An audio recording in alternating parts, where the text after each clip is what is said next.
Live once again, and we're almost live on Twitch.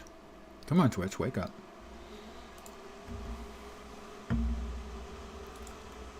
And on YouTube, let's see. Twitch has awoken. YouTube has awoken. They're both awoke. Hi, guys. Me again. Hi. Here you can see my characters that I have created and played in the new league so far. A Void Knight is a level 91 Void Knight. Mr. Magic Man Guy, level 70 Rune Master. Squirrel, level 73 Beastmaster. And Fiery Fister, long story, Falconer.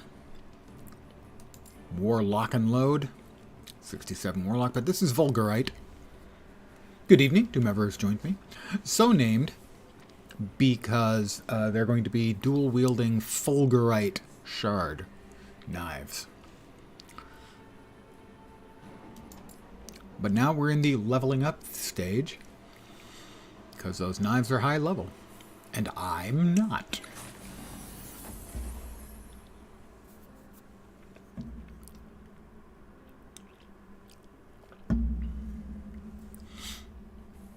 I hope your Wednesday has been acceptable so far. We're in the Ruined era.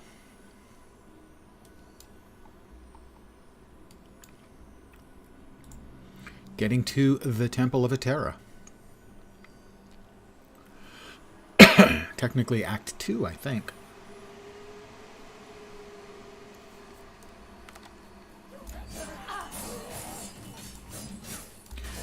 These are actually shuriken. The fact that their size of serving platters should not confuse you. They are shuriken. With the chakram node taken.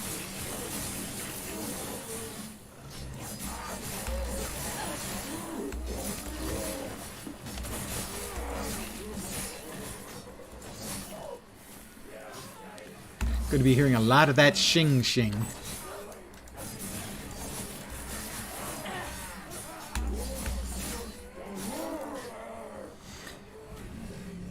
Me wish to learn.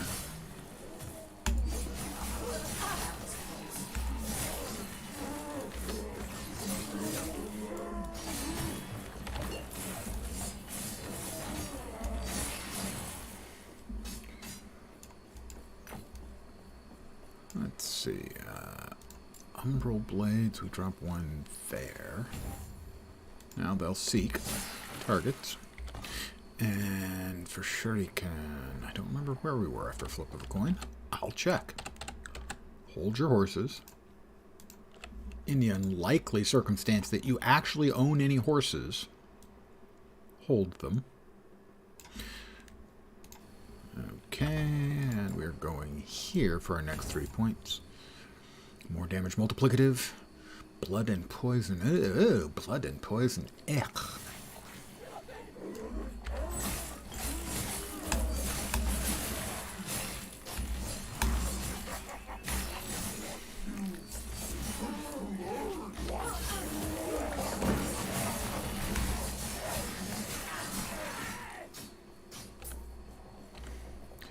Poor guys. They're just corrupted humans. It's not their fault. Really. Much. Box of treasure. Box of treasure. Okay, an impressive treasure in each case.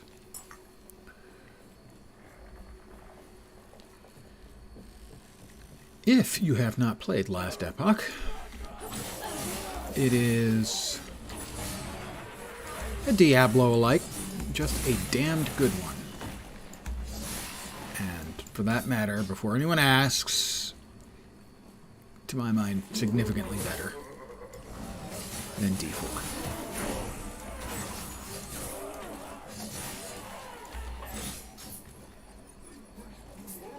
Sadly, I wish it wasn't the case. I wanted D4 to be really, really good.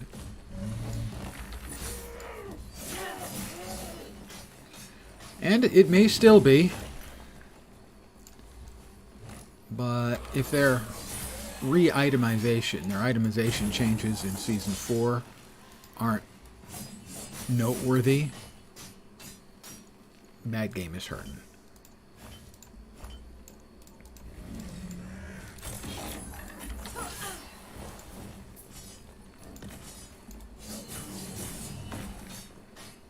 It's not a bad game, it's just not a good one. It's like it has all the shape of an ARPG, but not the soul. It doesn't understand why ARPG players play ARPGs.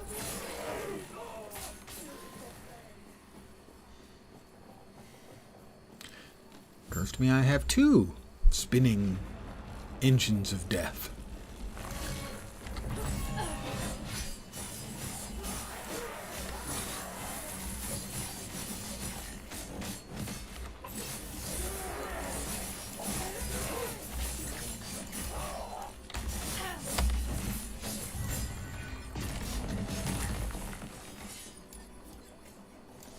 I am currently using a whole bunch of uniques.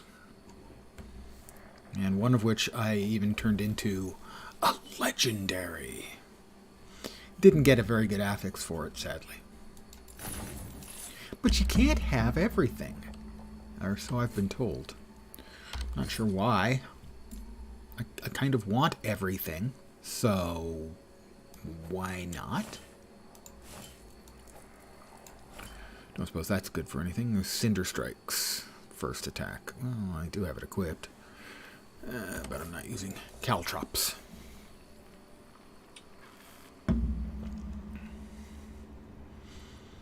So eventually this is going to leverage 2 different Temple of Etera. uniques. Or at least it used to be. I doubt anything valuable is left.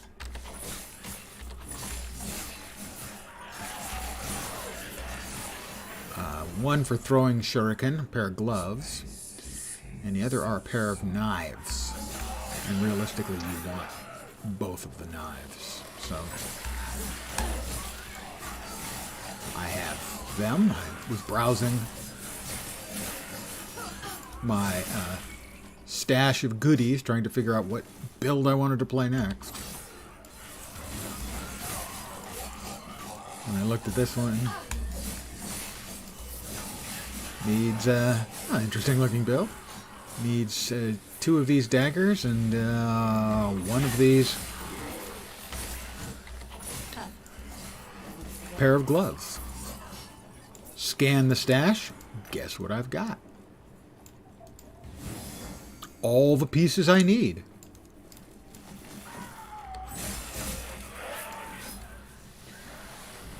So I figured, what the heck?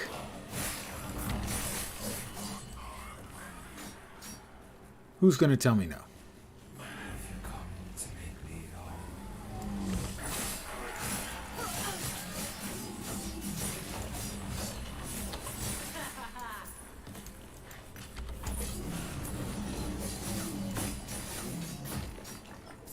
Now, eventually, we won't even be casting the umbral blades. They'll be auto-cast. And we will, in fact, remove it from our hotbar at that time.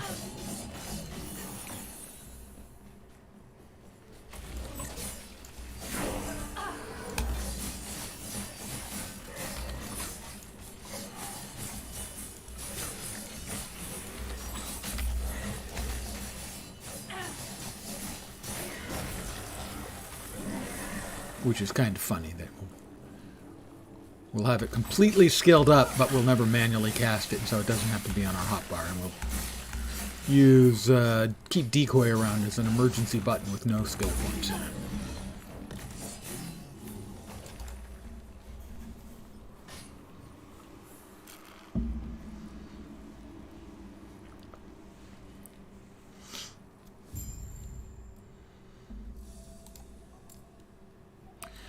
We are in Bladedancer, and we're skilling up this one because it increases our melee physical and throwing physical, and that means we double dip on the shuriken because it is throwing and physical.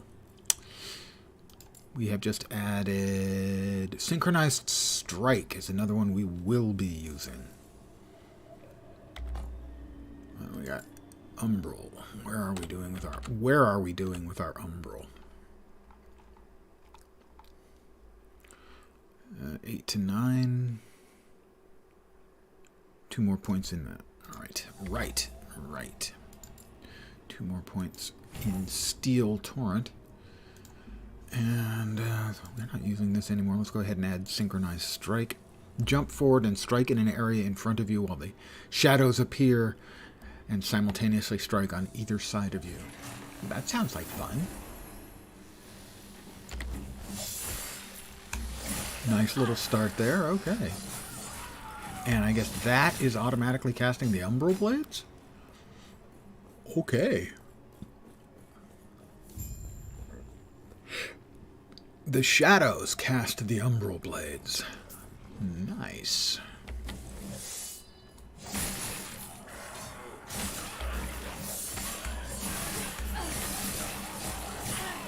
Uh-huh. Takes it a sec and they appear slightly behind me, but that's pretty impressive. And that's why we won't have to have Umbral Blade on our bars. They'll auto-summon and do their damage.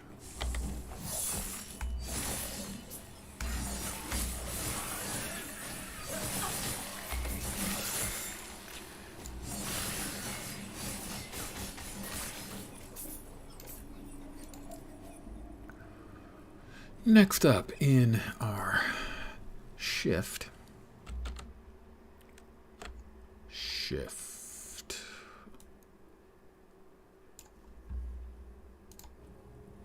Another point there, and then we're going up to there.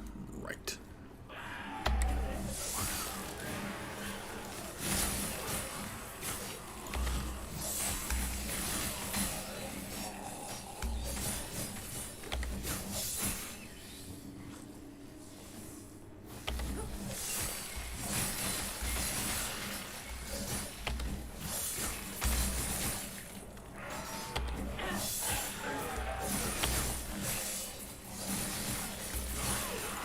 Alright, I can see that this is going to, at some point, I can see how it gets to be strong.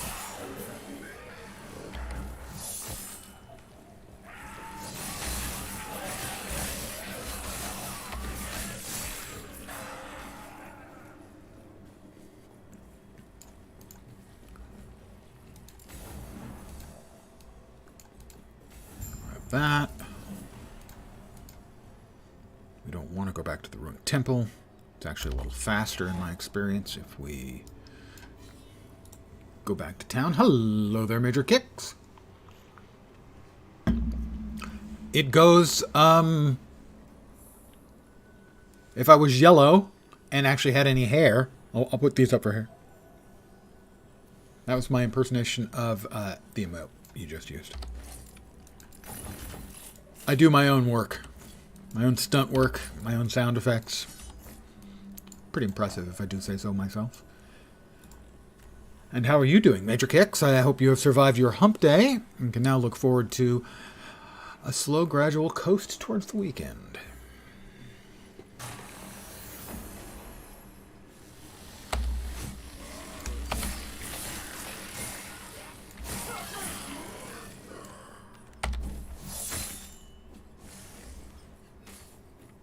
Surviving is definitely better than the alternative. You'd be significantly less interesting and fun if you were dead. Not no fun at all, but less. The Lotus Halls.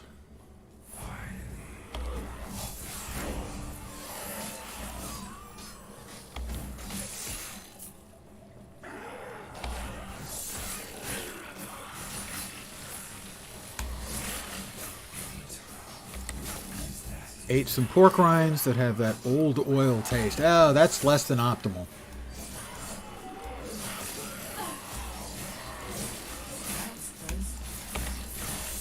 I have been known to pork rind it up from time to time. Not an enormous fan of them, but sometimes you need a crunch. And they're a lot better for you than most of the other deep-fried things. Because sometimes a man just needs crunch.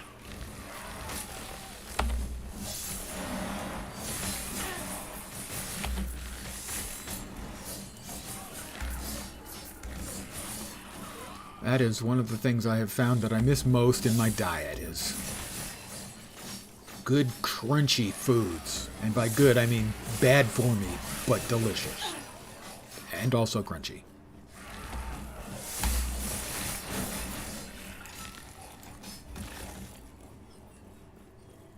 Normally they're good, just a bad patch. Well, yeah, that's going to happen with anything.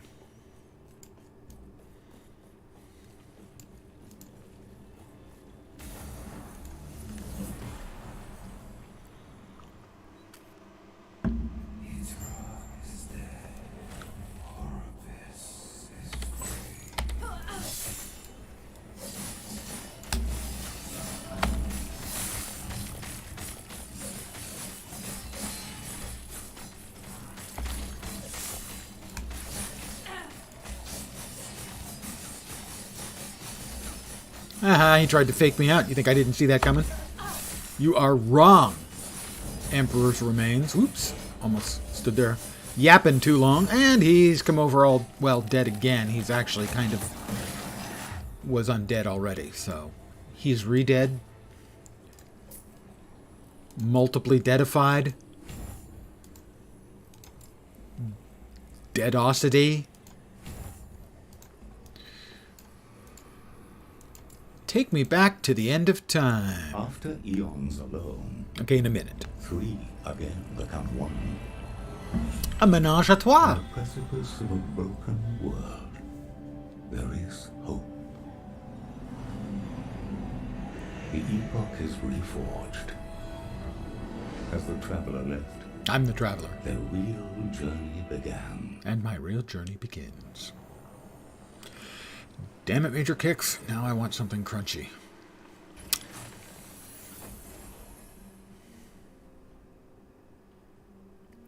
Okay. There we are.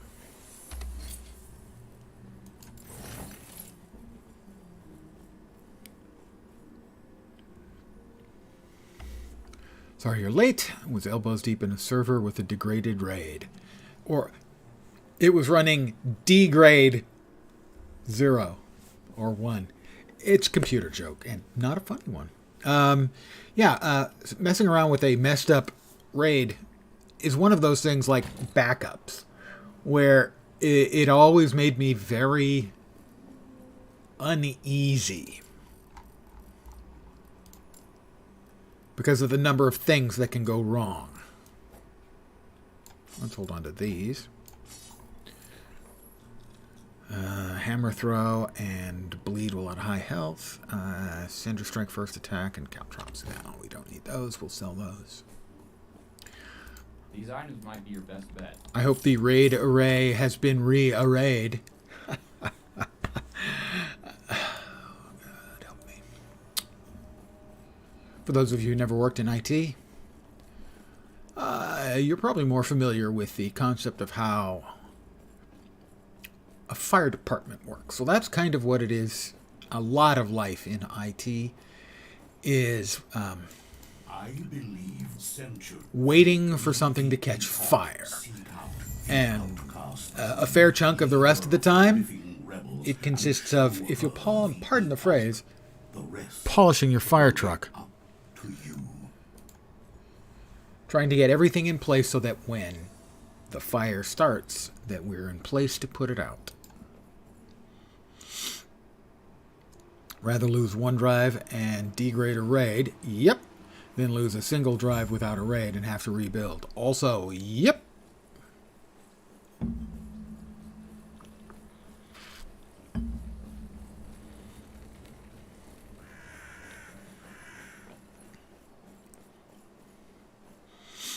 Is Raid 0 mirrored? I can't remember. All the various flavors of Raid.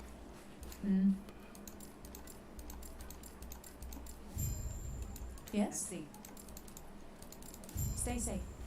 I'll stay safe. So that's available at 35, or at 25. That's a ways off. And that presumably is the synchronized strike.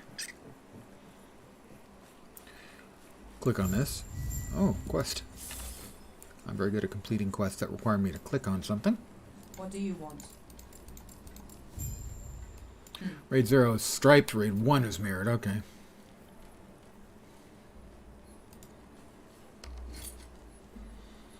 We used to work with mirrored striped drives on, I think on the Cray. Let's see. Well, can we add anything to this, crafting-wise? Let's try. I don't think that's going to affect it until we get to a higher. The server was mirrored stripes. Need to be level 27 to... Ooh, and more throwing damage, so that is to our advantage. Good. I like things that are to my advantage. I'm selfish like that. We'll stop right there. In the name of love.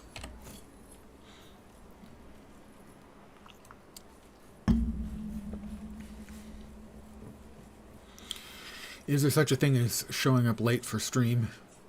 Well, I do take attendance. For those of you not paying attention, that was bullshit. It is a fact that I am a creature of habit.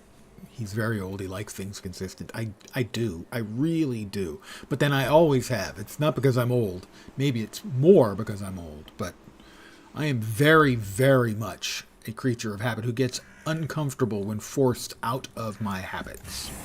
Not that that's that unusual any longer. That's true for a lot of people.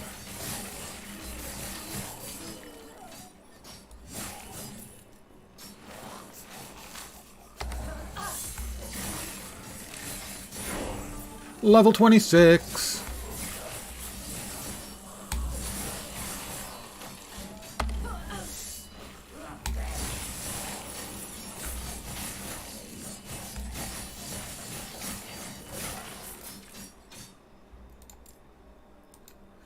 More damage for my pizza plate-sized shuriken.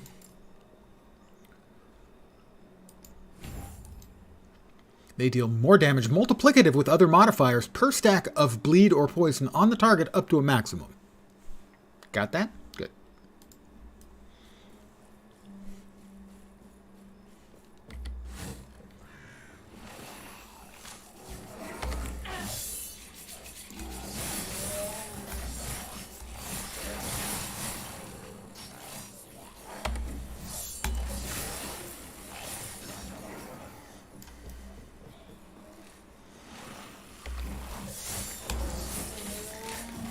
And those will take care of that thing. See, they took care of it all on their own. Fire and forget.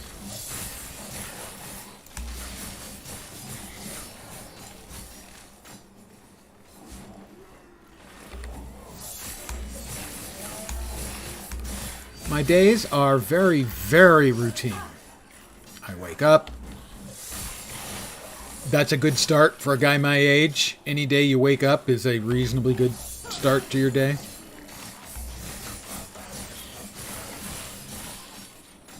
I will, depending on the time, I will either start my internet surfing, catching up on news and whatnot,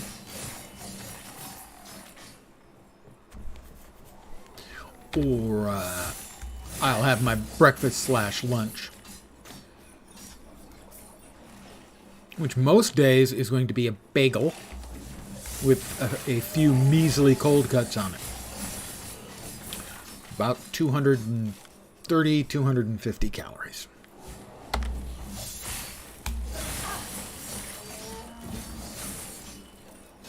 I will continue my boning up on everything that's occurred in the day, news and whatnot. Technology news, news. game news, all that stuff. And once I'm done, I will commence my busy day of playing computer games. Have I screwed up? I have screwed up, have I not? I have screwed up. Until about 4 p.m. my time, at which point I will prepare my dinner. Well, I'll start a little earlier depending on what I'm making, and I'll have my dinner. And that gets me to about 4:20, 4:30. Then I start prepping for this madness and all you guys. Stream for 2 to 2.5 hours most of the time.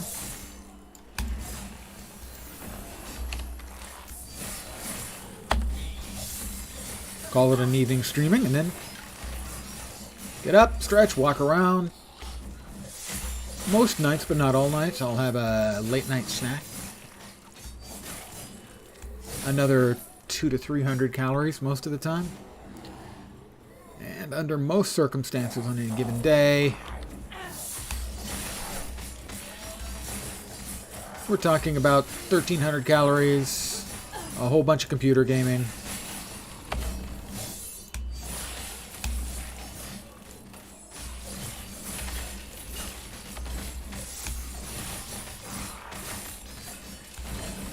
And that's kind of my thing every freaking day. You know, chaotic organization, eat dinner so early.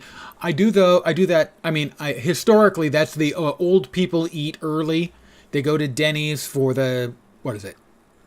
Sunset dinner or something like that. No, I do that because I need to be ready to stream at 5 because that's prime time for Twitch. So I have, in fact, genuinely changed my entire schedule around to make sure that I'm exactly where I want to be in my brain and day to stream Twitch starting at 5 p.m. my time.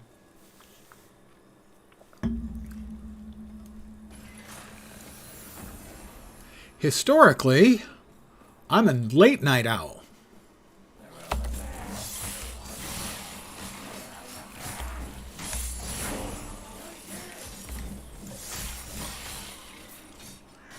Most of my professional life, I either worked swings either officially or because that was my chosen time. Because it was a lot of times the only time I could get to work on people's systems or on the overall systems and not get in anybody else's way. So I worked evenings for most of my professional life.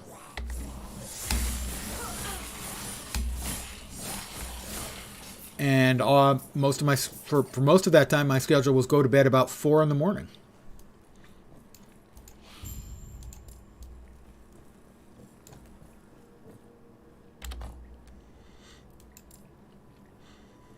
We're going right back to the ruins of Wellrun. You see, I don't have the magic item to open this door, so I have to go into the future and find it on a body, then go back to the past, use it to open the door, kill the guy, and put the object back on his body. It's just simple science.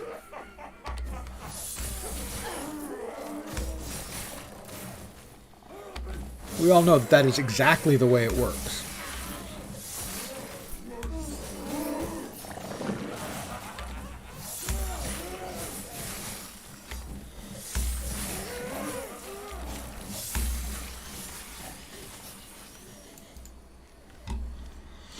Now, so the entire scheduling for my day is predicated on streaming at 5 p.m. Pacific.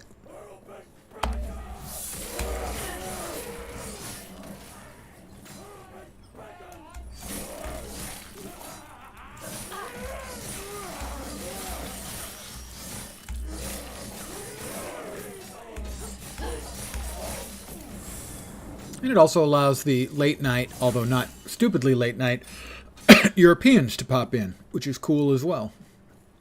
I get for me, what I find to be a surprising number of Europeans watching my stream. Clearly, the more cultured and civilized of cultures and civilizations in Europe, unsurprisingly. Back to the Imperial Age. We go back to Imperial Welrun. The Empire is an empire of undead. I hate it when that happens.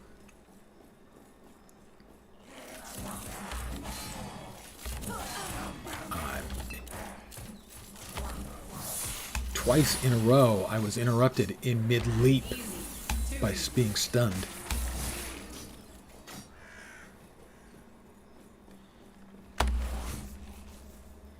And now, we go back into here, where there's a locked door, but we now have the key. The fact is, there are now 2 keys in existence, but shh.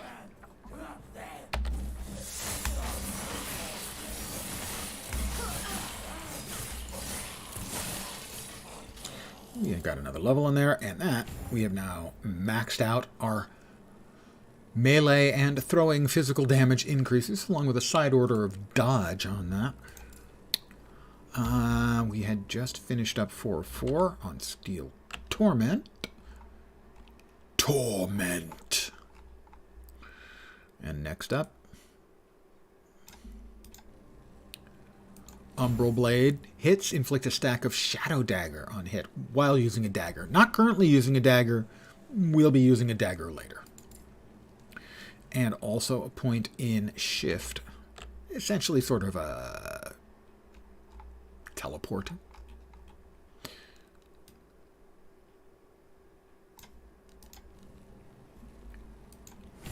Recuperation heals us when we use it.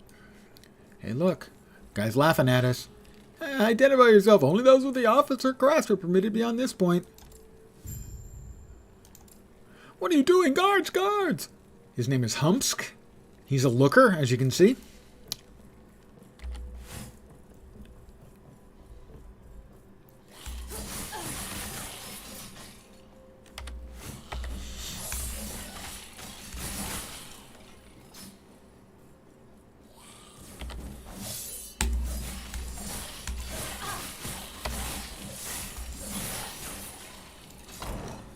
I do like the leaving the Umbral Blades behind us when we do our little jump trick to murder everything we've left behind.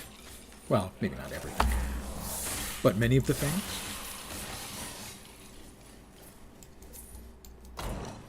Bad guy in here.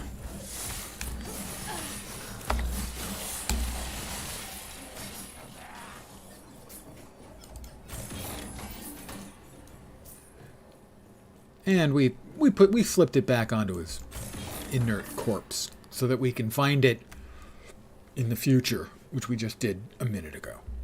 Clear? Now we're continuing here in Imperial Welrun. We'll just... Oh, it's faster actually to teleport, even though it's like 40 feet outside.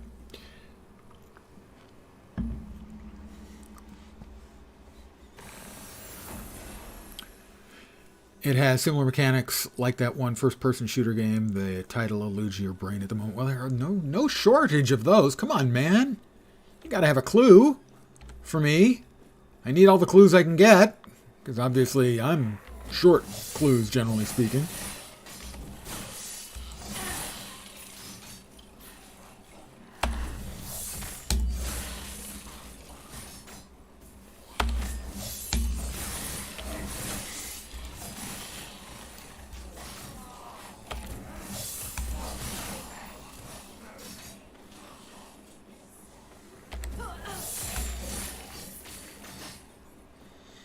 I am digging the way this one plays already.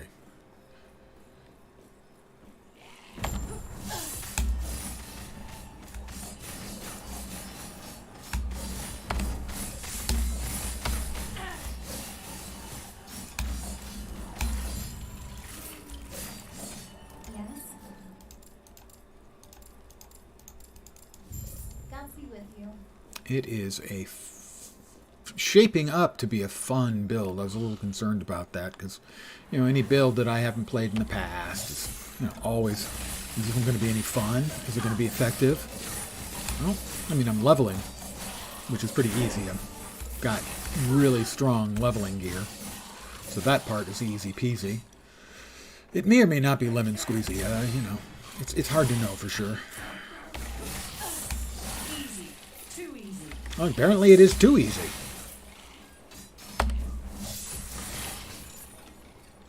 Alright, bossy dude here. Oops. Sorry. Sorry about that.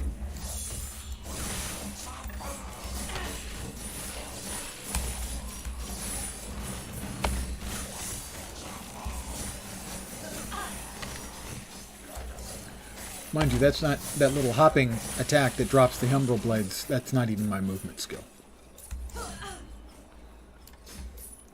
I'm only using that in case of emergencies.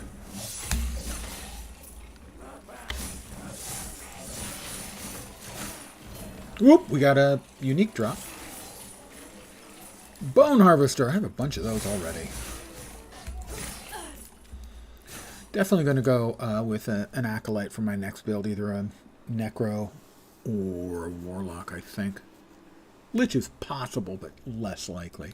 Note, this character was just created like 3 hours ago, 2 hours ago, and I'm already thinking about what my next character is going to be. Yep, this game has got so many build options. That's what makes it fun and interesting. Which one was I even looking at? Oh, that's right. Duh, it passes. After we finished up that, we go to 6 in... Wow. Skiasynthesis, or Skiasynthesis. When you create a shadow, you regain health and skills used by shadows deal increased damage. I'm assuming Skia is the root word for shadow. So it's shadow synthesis. I don't know that for sure, but...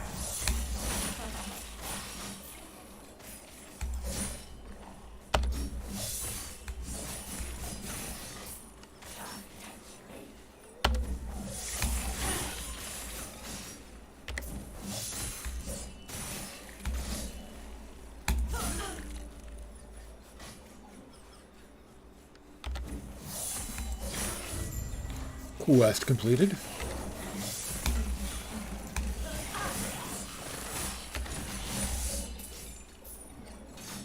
Look at all those lovely spinny blades. So my umbral blades spin and hover as if they were enormous platters of death, and my shuriken are pizza pie sized chakrams.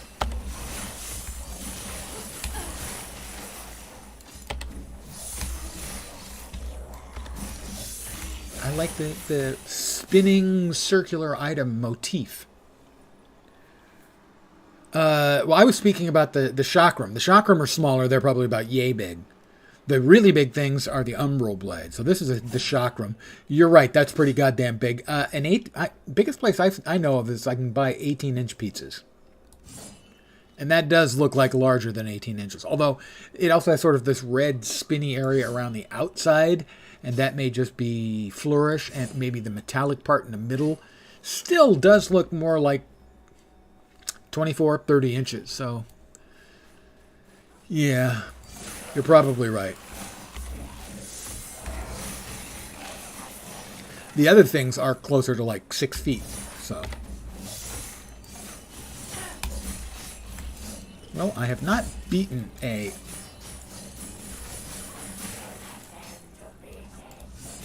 exiled mage yet on this character.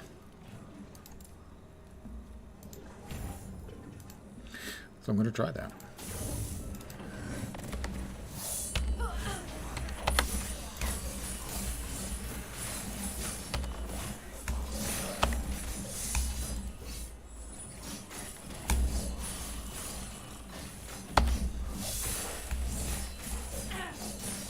Not fast. Of course, he's jumping around so much that my blades aren't really doing much to him.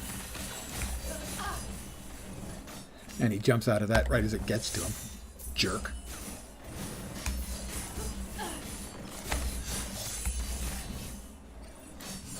Hopping around like a jerk. So anyone who uses lots and lots of movement skills That's going to be a little dicier. Not many bosses do that, so that's going to be less of a factor than it might otherwise be.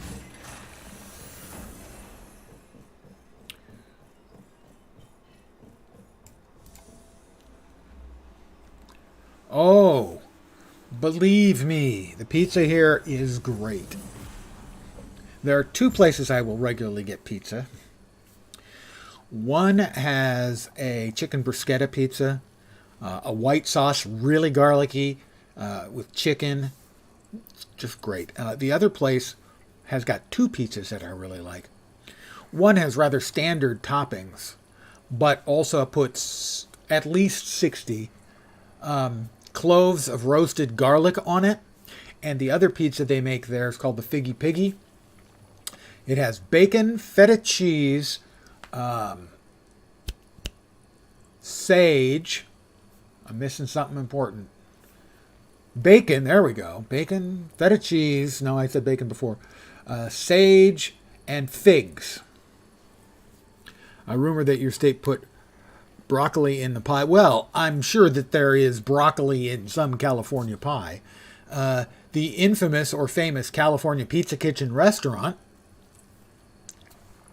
which that we have them here, but I wouldn't say that they're a California thing. Worse than pineapple and anchovies combined. Now, I have to disagree with you on that. Broccoli is a bad taste, but pineapple and anchovies is a hate crime on a pizza.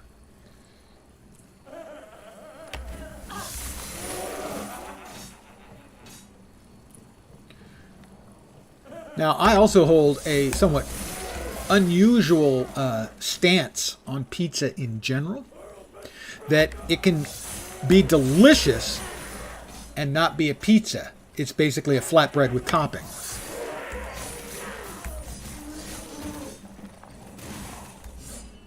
Is sort of my point on that. Some people just like their sweet and salty overly done. So, for instance, there was a place many years ago near me that had a delicious, well, they called it Mexican pizza. I would call it a flatbread with toppings. And it had, instead of a red sauce or a white sauce, it had enchilada sauce. It had chorizo, which I love, by the way, a lot of cheese. They chopped tomatoes and they topped it off with crunched up tortilla chips. It was delicious, but I can't really say it was a pizza. So that is why I am secure in saying that despite its popularity, pineapple is not a thing that exists on pizza. It's a thing that exists on flatbreads with toppings. Pizza's got to be a red sauce or a white sauce.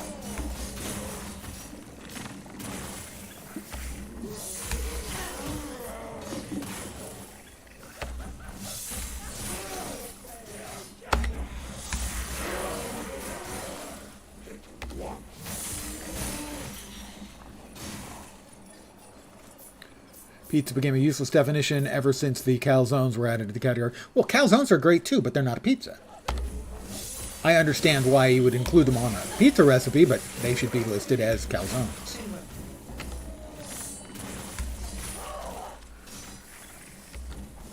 It's like stromboli. A stromboli is closer to a calzone than a pizza, but I don't think technically I would classify it as a calzone, because it's very specific in its, if I'm correct in my pastaology, that it's very specific in its ingredients. Stromboli, also delicious.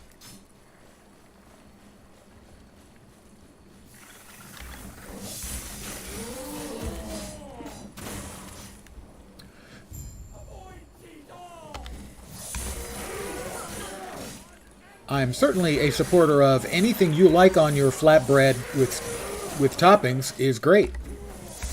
But let's not call it a pizza.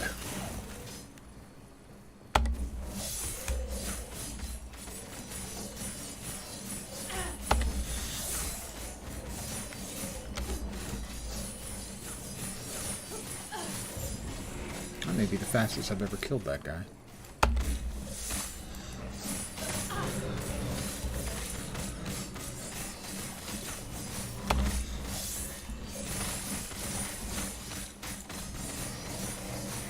And he didn't last very long either. For me, what classifies it as a pizza is it's a standard, classic, round pizza with a white or red sauce and a wide array of relatively standard possible ingredients. I allow a little bit of flexibility. So, for instance, the Figgy Piggy has figs, which is non-traditional, but is freaking delicious. It also has feta. But if someone chose to say that's not pizza, I wouldn't really disagree with them.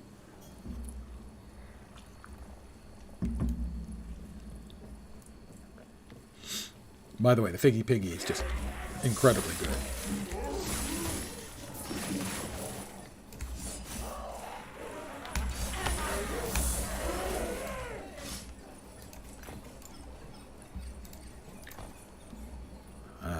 Travel to previous location. And the other one they have, which is a completely standard ingredients that I love, that I mentioned, except they also add 60 plus cloves of roasted garlic. Oh my God.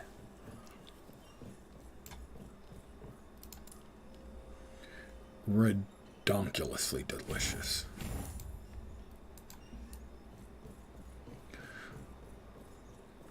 So that to me would certainly, it sounds more like a Greek salad. Huh.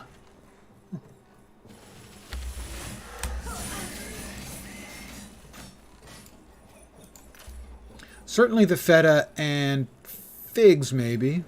Not the bacon.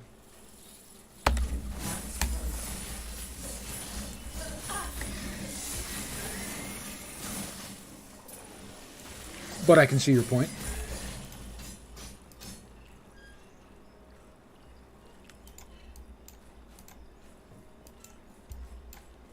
Come on.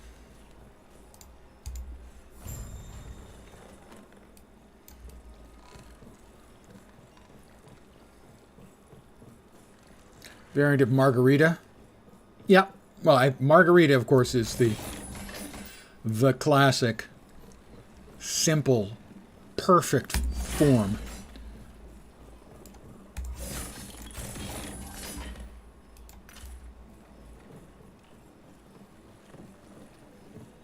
And we got another point in Umbral. I guess I'm taking umbrage at the Umbral. No, that's not going to work. 11 to 12 in Umbral. Where are we at?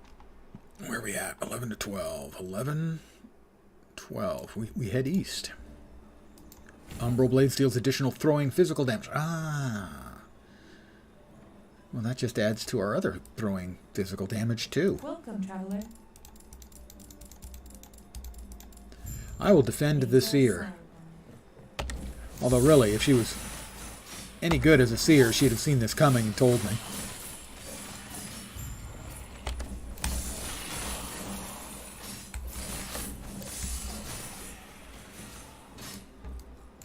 Welcome, traveler. May Eternal smile upon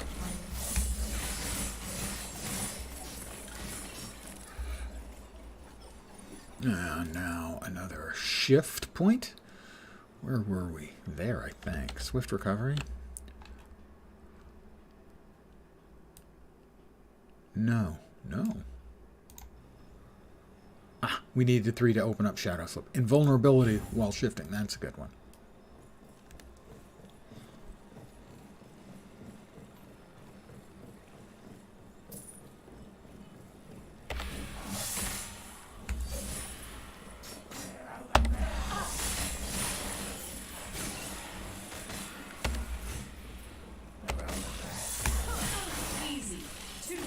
Easy. Too easy.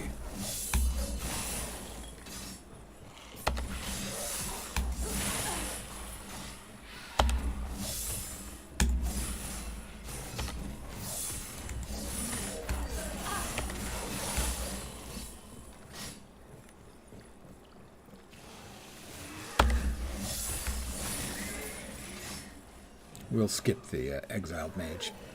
At low level, it's just taking too long. Not really worth it. Level 30, a din.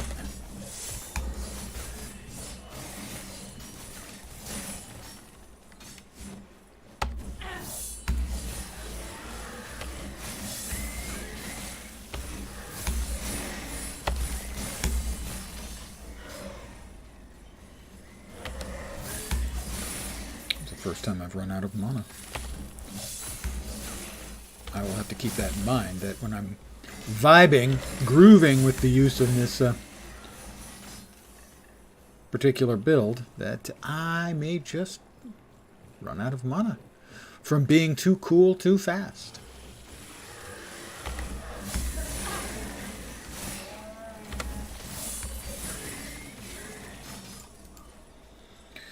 The Fallen Tower.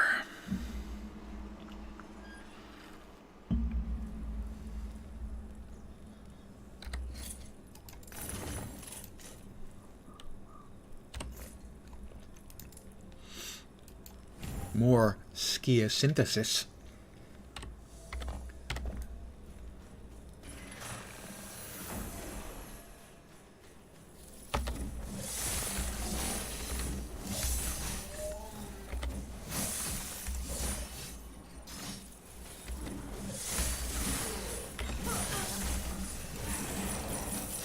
Gold! I love gold!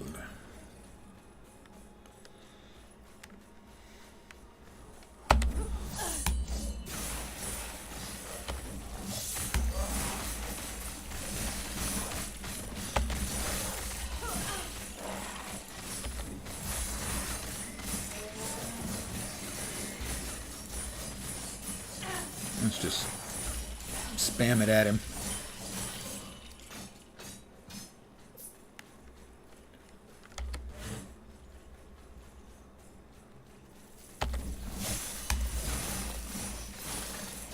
Glorious.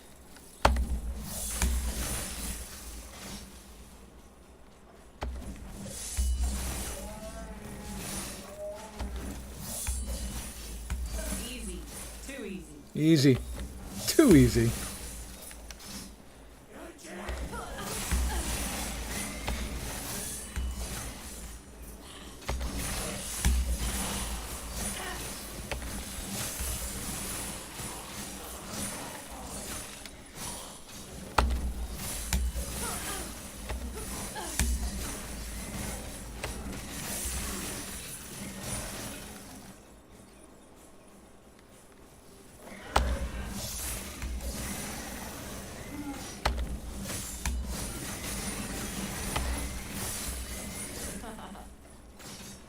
My character finds that amusing.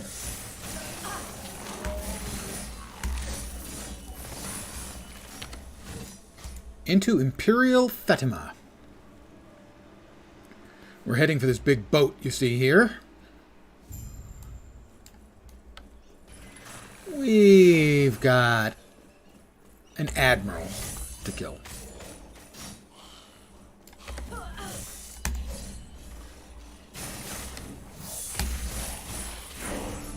Level 31.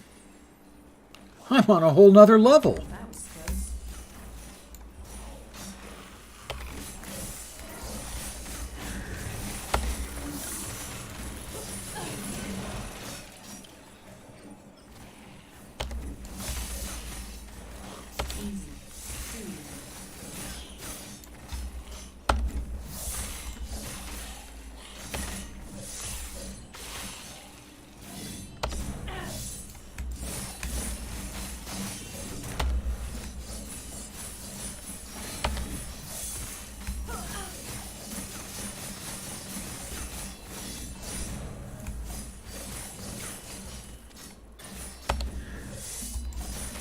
easy. Somebody hit me pretty good there. Okay, pretty well.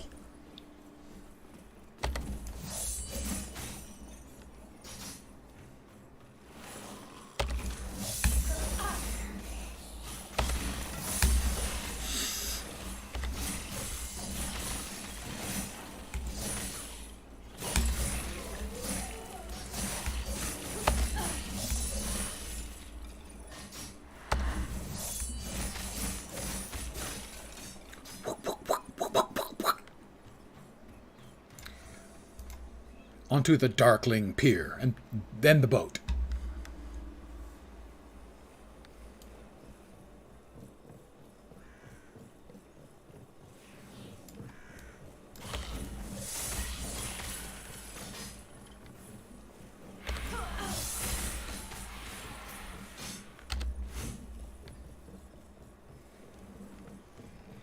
The Imperial Dreadnought.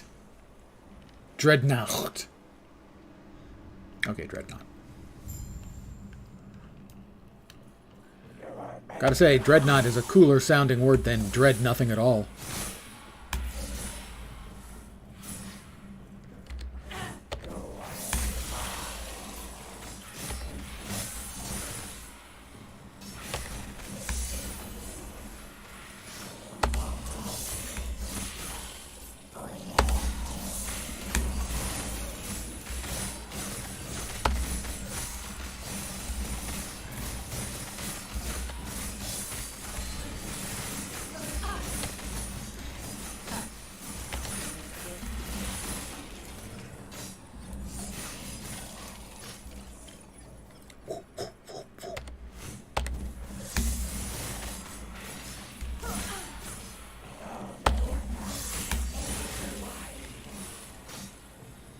So this is really fast work because a lot of these things are dying behind me. So, because I've got, well, really good leveling gear, I'm not particularly worrying about any of the other gear stuff. So, what's dropping behind me doesn't really matter because we're moving so fast. Experience points matter, but most of the loot at this point isn't because I'm running leveling gear that's really strong. Level 32.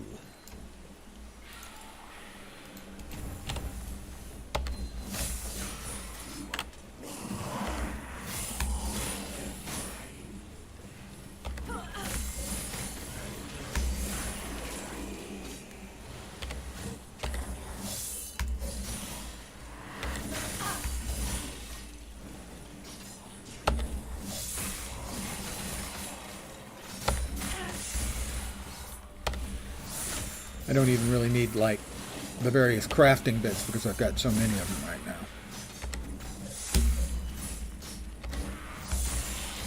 Because I have been hitting this game pretty damned hard.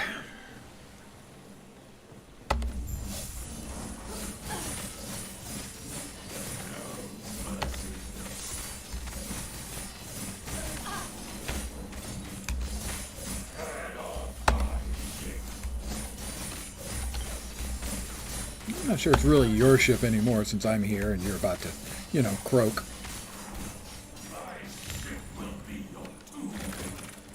Maybe not. I'll break these chains. We've got Alric out of the bad situation he was in. And now we're going to get into a bunch more bad situations with Alric. In fact, the intermediate acts of this game could be called Bad Situations with Alric. Actually, kind of refreshing. Now, where are we? How many am I putting into jagged carvings? My guess, more than one. Just one. My guess, entirely wrong. Sub-Zero Umbral Blade's base physical is converted to cold. Consequently, this damage scales with increases to cold damage, but not increases to physical damage. It also has a chance to freeze. But didn't we... Oh, so that's...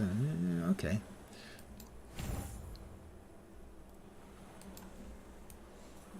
What's the next one after that? That would explain why we're going that way. Additional freeze rate, have a chance to chill. Chill is nice. Chill is always a good thing to hit the mobs with. It slows down their attacks. So. A lot of items of gear, as you're crafting them, they don't have two really good suffixes.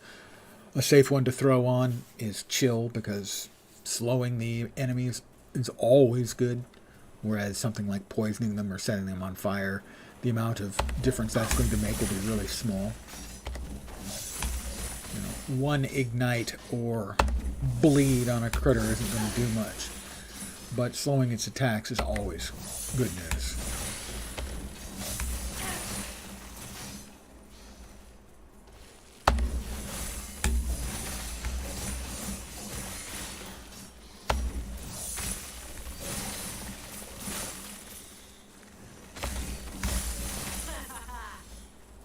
Evidently, I find mutilating creatures with all kinds of swirling round blades to be entertaining.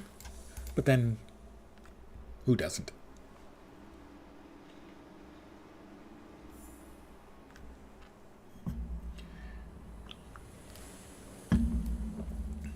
Oh, these things. Hate them.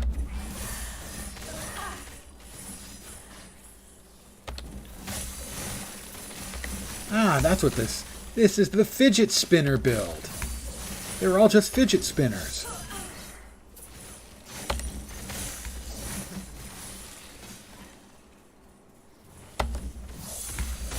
They're just really big, bladed fidget spinners. Alright, that's enough. I'll go back and grab them.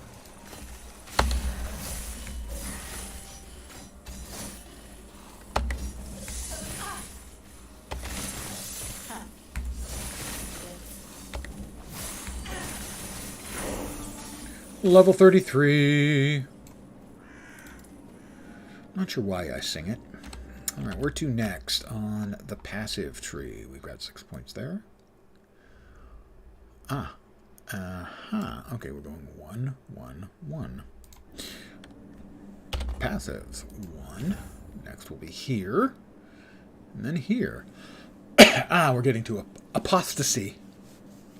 Dodge chance is added as twice as much chance to receive a glancing blow, but you can't dodge. Oh, did I not talk to him? He's dead. But then all these people are dead. It's an empire of the dead. The Walking Dead. It is skeletons, liches.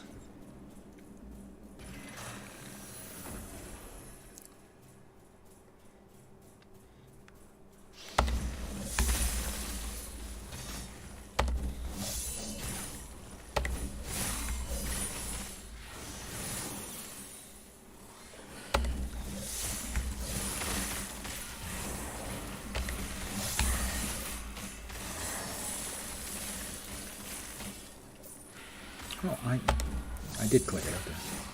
My bad. I didn't think I had clicked it.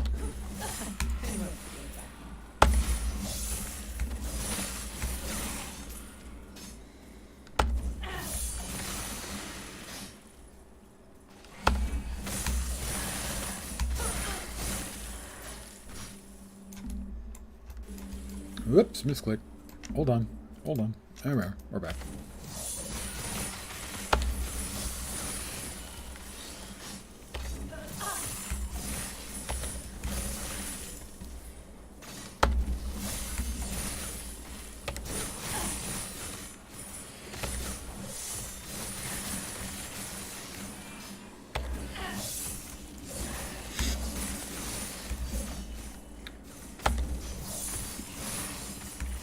I can't use the uniques for this build for quite a while. I'm not sure what level it is for the gloves, but the uniques that the build is kind of designed around, the fulgurite daggers, aren't available until like 60 odd, I think.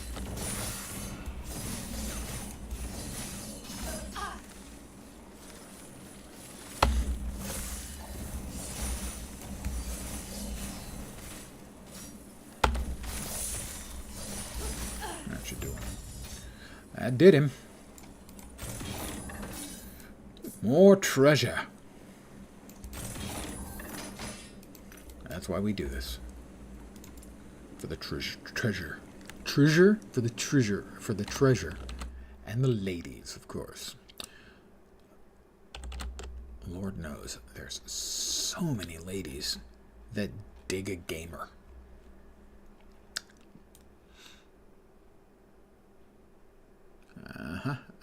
Up there. And up here, base critical strike chance. That's a good one.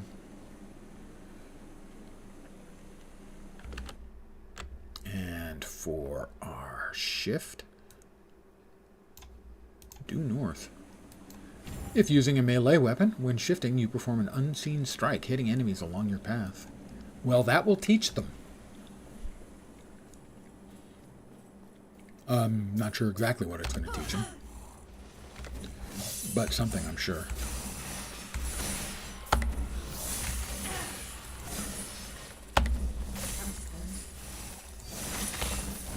Whoops, that we're going to pick up.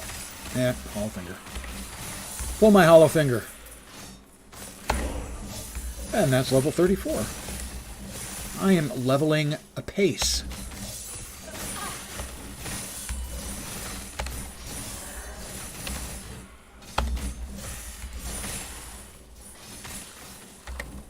I had to slow down a little bit because I'm running out of mana. You can go negative mana. Just not too far.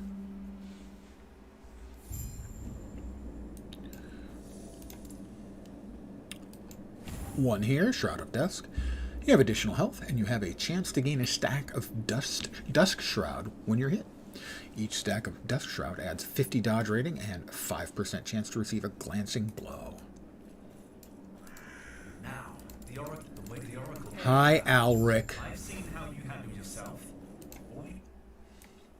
Welcome to Majelka in the Imperial Era. Again, more deadies.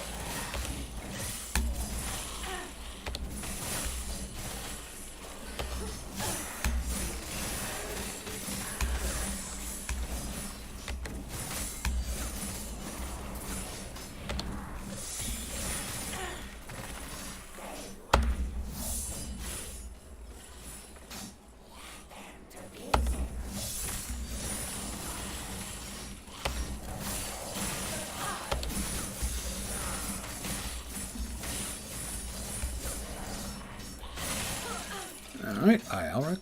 Definitely, this build, I can really already feel it. Buried in the slums. Most builds are not this powerful at this level. Hydrate and stretch because they're not channel points yet. Oh, I see what you did there. Because I'll forget, send me a PM in Twitch. That'll throw a flag up, and I'll be able to write it down on my list of things I need to do. There. Oh. The sun's still up, and I'm doing my laps around the chair. 1, 2. Chair dancing. I'm dancing with the chair instead of dancing in the chair. 3. Oh my God, I'm so exhausted.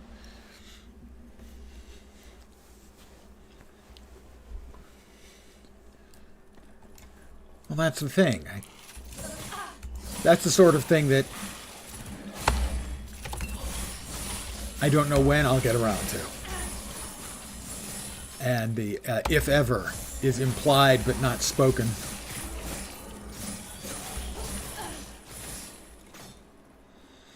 This is sort of the minimal viable product equivalent on Twitch.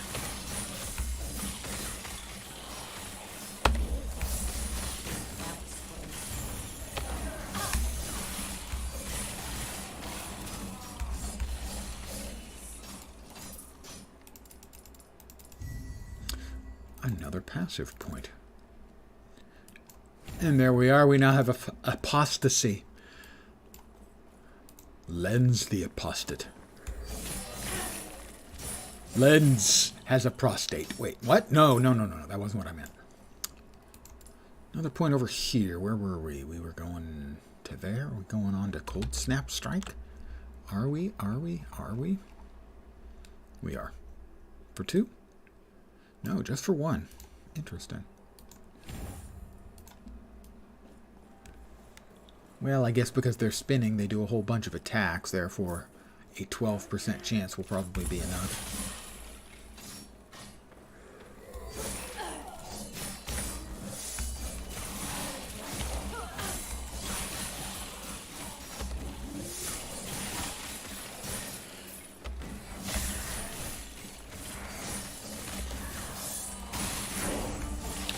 35. And that's another skill specialization slot opened up. And this one, I think, is the little leaping attack we're using here.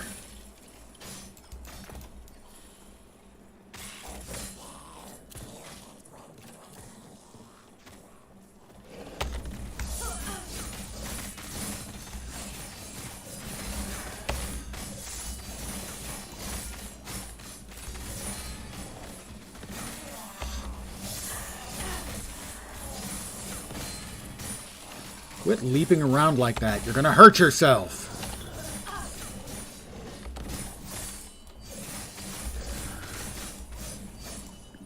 See? I warned him. The kids never listen. Not really required. I'd just like to redeem it to give a streamer a break from staring at the screen the whole time. It's very kind. And we all appreciate the attention, too. We all just want to be loved. Or at least tolerated. Where are we going next? Really, we're going back. We're going back to Rogue.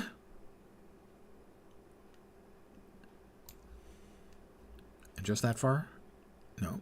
All the way to there. Got it. We're going back to Rogue. Passive. Back to Rogue. Going here and then here so that we get a bleed stack. Lots of bleed stacks. It'll be 3 points here and then 5 points there. I know, imagine being tolerated outside of the family, and even then, well, yes. They kind of are obliged to at least pretend. Next up will be our synchronized strike. Boom, and we have 7 points.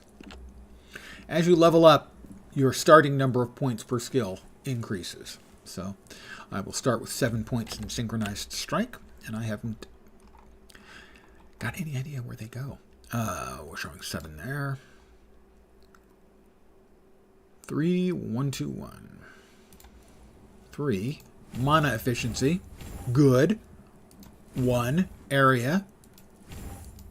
Shadows created within 4 seconds of using Synchronized Strike deal increased damage. Synchronized Strike creates 2 additional shadows but cost significantly more mana, so double the mana. We get now, I think, 4 spinny discs when we use it. Hi, Alric. She told me it'd take the courage of a Ruby Nagasa. I didn't expect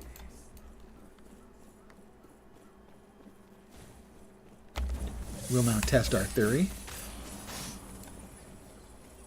Could be double one over another there. We meet again once again for the very next time.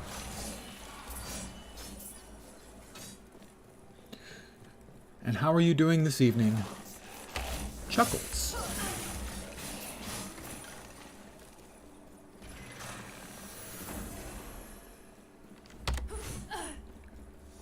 The Sapphire Quarter.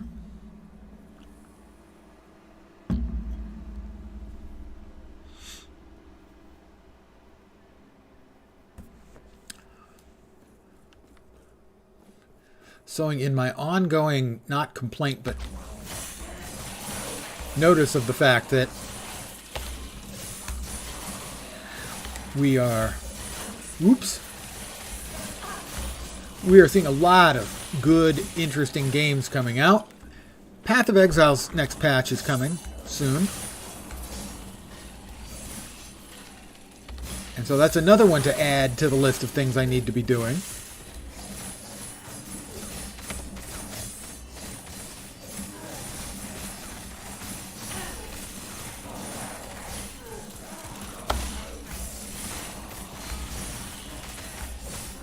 Coming up in like 2 or 3 weeks. Just ate a calzone, feeling good. Once it wears off, you'll be miserable again. Well, that is the paradox of life. Not sure why. Where are we off to next? Off to all 5? All 5 there next. Shadows created within 4 seconds of using Synchronized Strike. Restore health on creation. Well, that's nice. Who doesn't like heals? This square, I wish I'd seen it. I can only imagine how she feels. So far tonight, we've been talking about multiple foods that I want.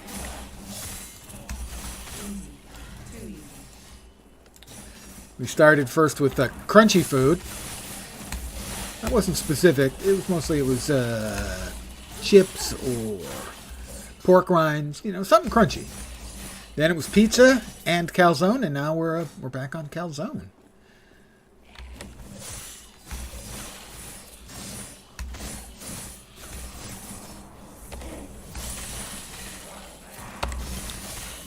I'm definitely going to have to see about reducing the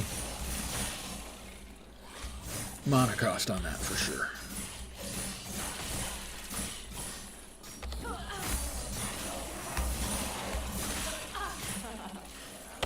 As doubling the cost has been, I don't want to say prohibitively expensive, but quite expensive, let's say. Level 36. I am leveling really quickly.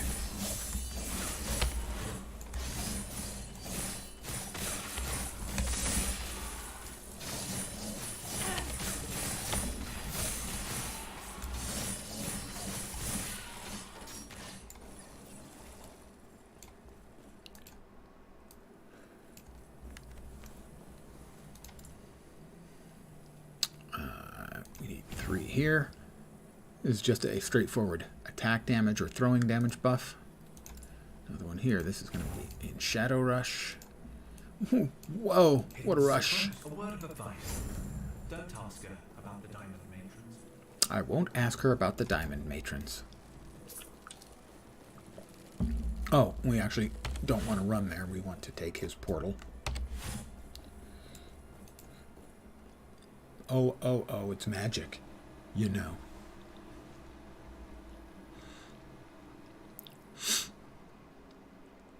And here we go.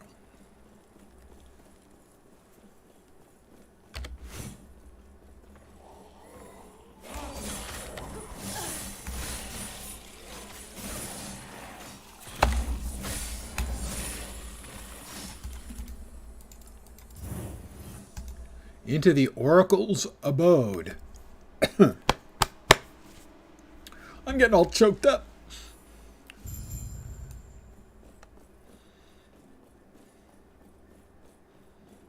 A lot of supplies.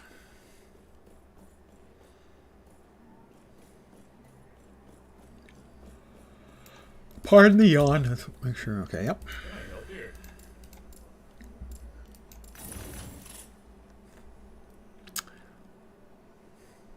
Increased damage per arrow with multi-shot and chance to slow on a bow hit. I don't use a bow. Although technically I'm using a bow. I just don't use a B-O-W bow. I use a B-O bow. Critical strike per equipped sword. That would be approximately 0. Chance to slow on bow hit. You know, PoE does this, and it occasionally pops up here. It's always annoying when you get contrary affixes on an item. Makes the random really stand up and wave its hands in front of you.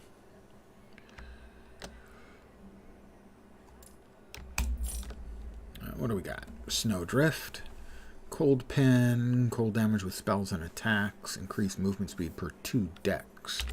Currently our decks, that gives only 4 additional %. I think this is my first Hammer of Laurent, which is a great warrior type leveling item. It can be used at level 1, and it gives you a big chunk of base damage and gains additional 1 melee damage per level.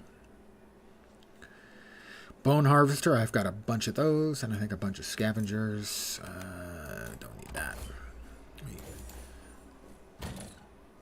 We're going to check Snowdrift. 1 or 2 of those, I think.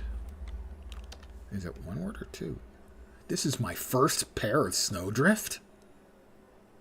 Okay. I am surprised. I'm pretty sure this is my first Laurent.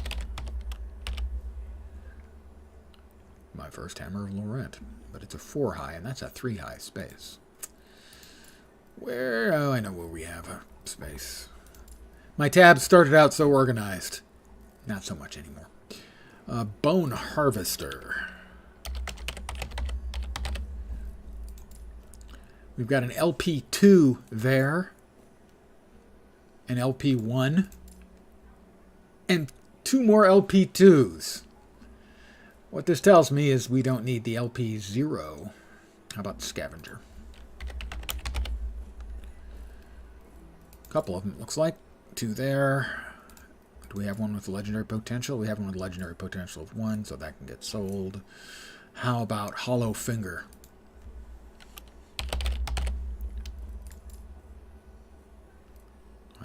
Legendary potential. No legendary potential. Multiples with legendary potential. That gets sold as well. Clear that. God, the tab and inventory management is just so freaking good in this game.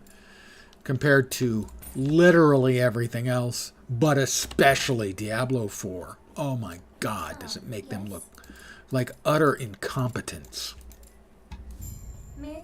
Same thing with the loot filter. The programmable loot filter that's straightforward enough that a non-coder can use it. This is it. Loot filter basics. I'm going to create a filter. I'm going to create this one from scratch. I'm going to call it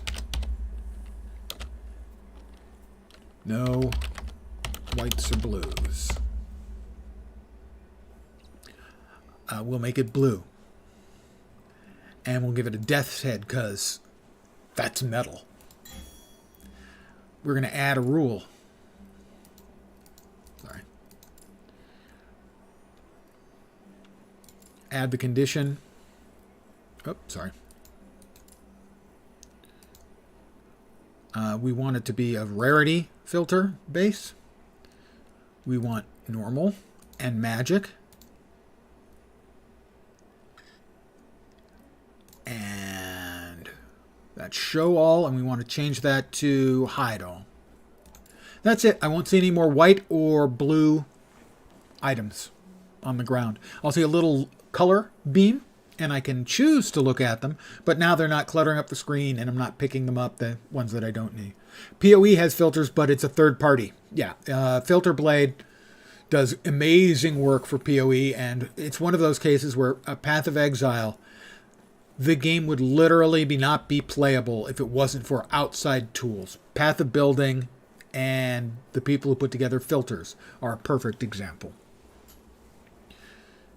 So hopefully and presumably in PoE 2, which we will see a closed beta of later this year, will, if they didn't have this kind of filter, they will implement it. But you can make it very detailed, and it's extremely powerful and really quite straightforward. The syntax, for instance, for PoE's filters is a lot more complicated.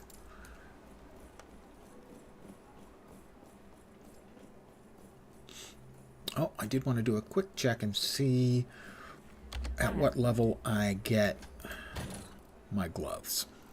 Where did I put those? Was it here? No.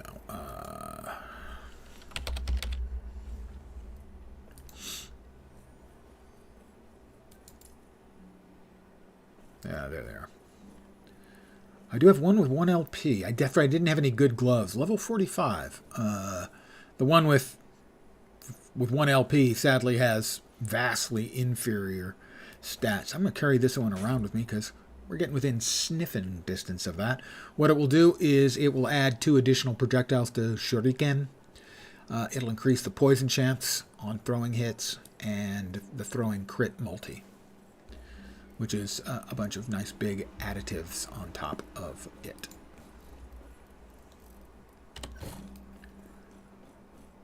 Up first, we have a side quest to go back to the Shining Cove And we're going to do a little time travel. Nice to see this game implemented a filter of some sort. So how overly broken can sets and uniques be? Uniques can be pretty broken. David Harbour, the actor, he designed an item for the game, with the help of the devs, obviously, called the Wraith Lord's Harbor, and it's pretty busted. The sets, however, are generally considered to be very weak. There's only a couple of individual items that get used, and no sets are really competitive right now. They need to be improved. But all of the sets were created pretty early in the game's development. And it wouldn't be fair to say that there's been power creep. There's just been better design, which generally leads to a slightly narrower focus on an item, and therefore, within that narrow focus, a bit more power. But certainly, some of the uniques and the builds, it's not really so much just the unique. It's the fact that because of the amount of sort of individual tender loving care you can give to a skill,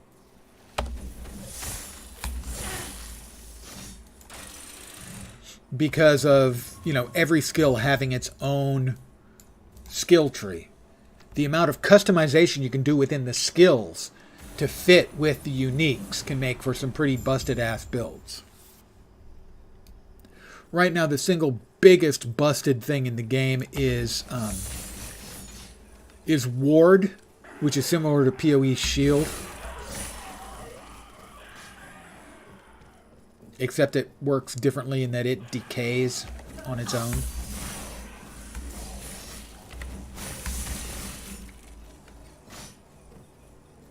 But right now, you can make essentially all but unkillable builds with enough ward. They have said that, they are aware that certain things can be broken, and going forward, what they hope to do, or be able to do, is not have mid-season ability nerfs. Now, they're currently nerfing a couple things, but it's not really an ability nerf. It's because they're breaking the server. And that's not really a nerf. That's a bug fix.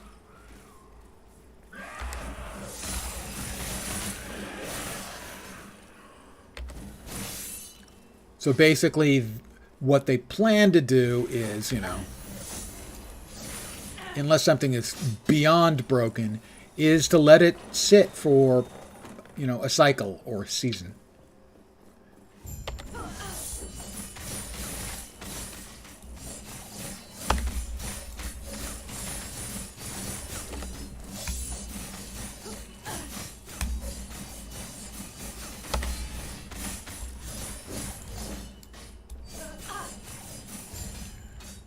Ooh, we got a rare shard. Sentinel, necrotic damage taken as physical shard. There's the sapphire tablet. We will now go to the entrance to a dungeon. In short, while in season it can stay busted, but once new seasons start, it will almost certainly be balanced. Yeah, that's the way they want to do it. My assumption is they're probably going to examine what they may do regarding things like there is a ladder for the arena system here. It's not a great one. It was very early in development, and so it was, well, what else can we add to the end game?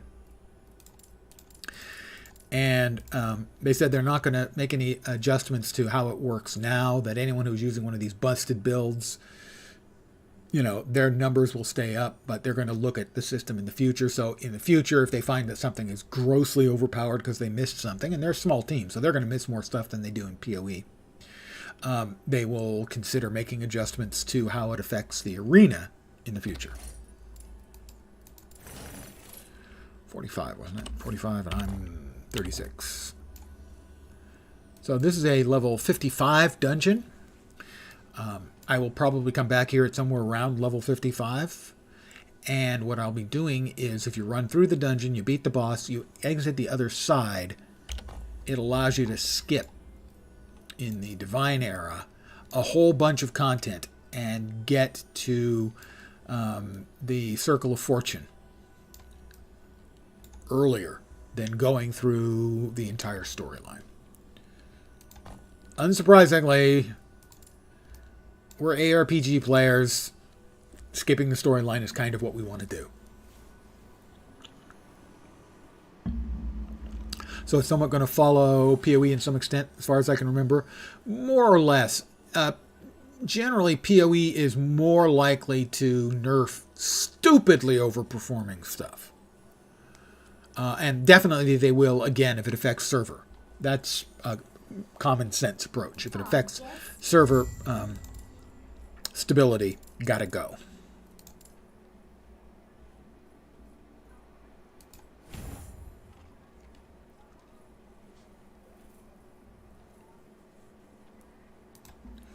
May Terra smile upon you. May a Terra smile upon me. That would be nice, sure. Whatever. I have some open slots. What can I could use some physical resists. Let's just say that I could use some physical resists. They usually let it sit for the season, and then while waiting for the new season, they'll do some tweaks. Oh, they usually don't tweak. They usually hit it with an orbital strike. PoE, they normally annihilate things that are overperforming. I wish they were a little bit more modest when they nerf the stuff that's overperforming, but they tend to really just absolutely murder it. Do we have any of the large? Vitality, increased damage while wielding a dagger. I'm not wielding a dagger just yet. Give me time. Crit multi while dual wielding. I'm not dual wielding. Poison on hit. Damage while wielding a dagger. Poison on hit bows. Detonating arrow. Bow damage. Falcon strikes. Double damage with falcon strikes. Critical strike chance per equipped dagger. That one's coming in later. Umbral blades per stack of Dusk Shroud. Okay, doesn't look like we've got any real winners there. We need physical. So let's get physical. Like Righteous Fire was busted for the first 4 to 5 seasons before they tweaked it into the ground. Yeah, they nerfed it, but it was still always playable. Pox, I believe, P-O-H-X, is a streamer who has every season he makes a new build guide for all of the new additions and changes for Righteous Fire. And I've played his Righteous Fire build. The only Righteous Fire build I ever got that worked was his. Physical. And we're looking for... That's not a bad one.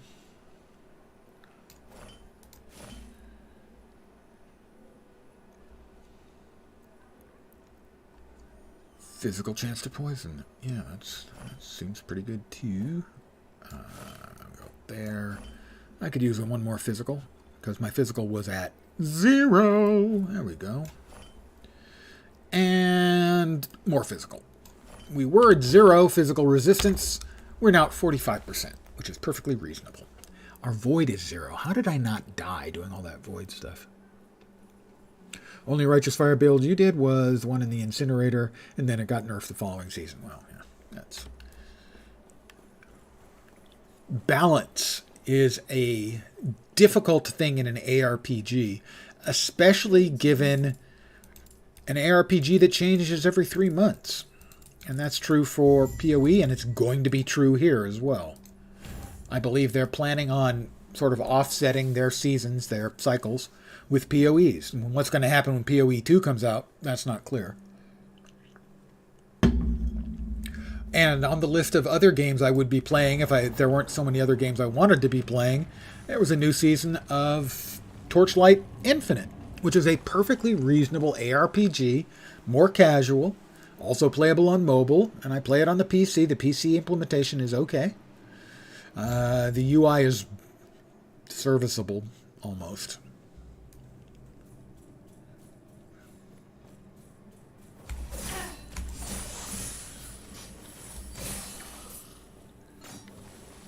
But that's another game I would be playing. And I still almost pulled the trigger today on the Thaumaturgist. So don't be... It's not impossible that you'll be watching me... Well, assuming you want to watch me play it. That I'll be playing that in the next few days as well. Even though I'm still enjoying City of Heroes, I need to catch up in my Guild Wars stuff. I'm just freaking hopeless and possibly helpless.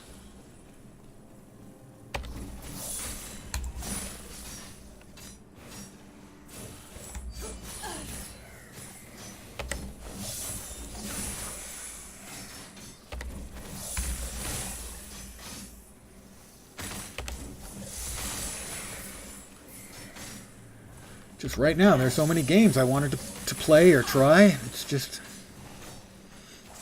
I went the wrong way. And like I said, it's like, what, 3 weeks or 4 weeks for the new PoE League. I'm going to want to play League Launch. I always enjoy it. Well, I don't always enjoy League Launch. Historically, I like League Launch a lot. But for the last 2 or 3 years, most of the leagues I was not happy with.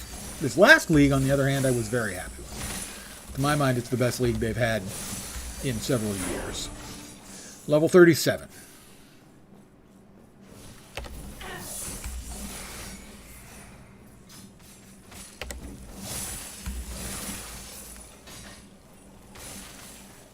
So many spinny blades.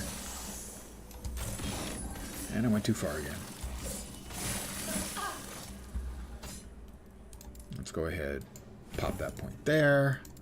This point, I don't remember if we were going any further with Shadowy Rush. We are all the way to 5. Lots of health gain.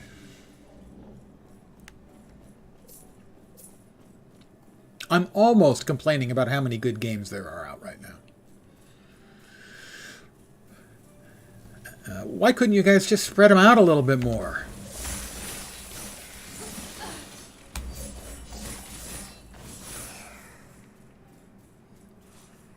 Come on, throw an old man a bone.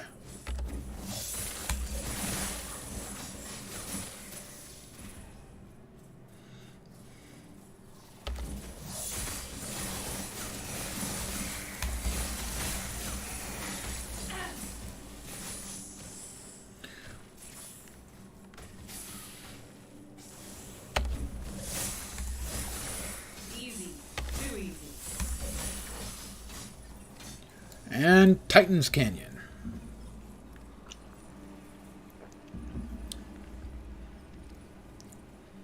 Shouldn't it be throw the old man a youth potion? Yes, but he's not fast enough to catch it.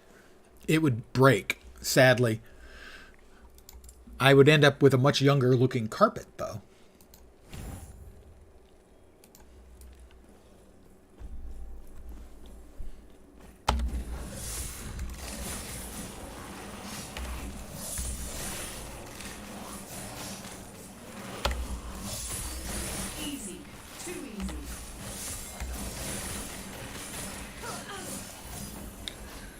We are going to get a unique drop. I already have 4 of them, I think, in the bank, and I've already sold a couple. But it always drops from this chest up here.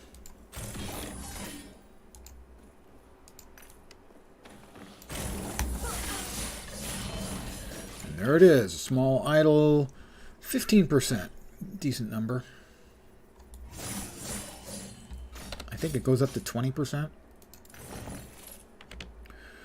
Yeah, between 8 and 20%. But it's a an item that you wouldn't ever want to use in most builds because it makes it so you can't get crits. And I like big crits, and I cannot lie. Most builds benefit from crit strike, unless they're dot builds. What is it? It's 15% more hit damage if you only have one singularity equipped, which is the name of the item. So that, for dot builds, pretty big. And 15 to a more multiplier. Like in PoE, more isn't just increased, it's multiplicative.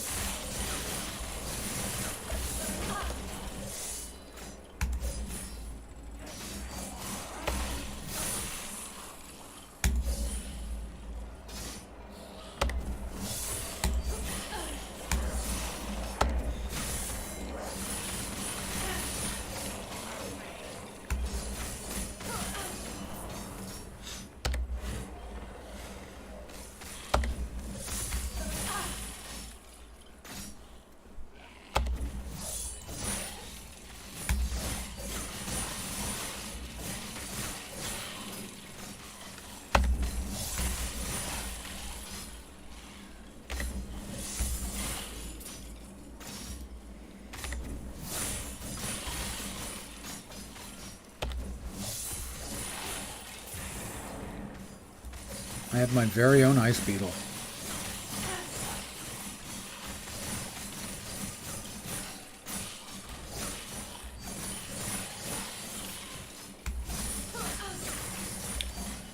I'm not using my spinny daggers because I'm going to need them against the boss, the Spy Master.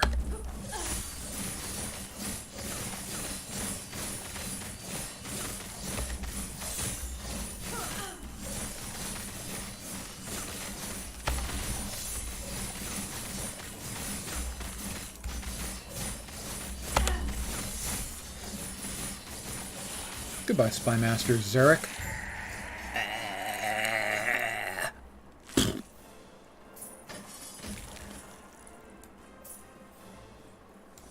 Sorry, dude.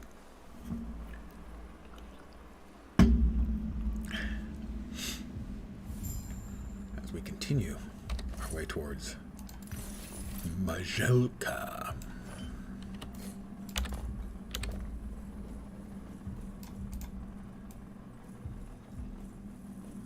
We'll unlock this.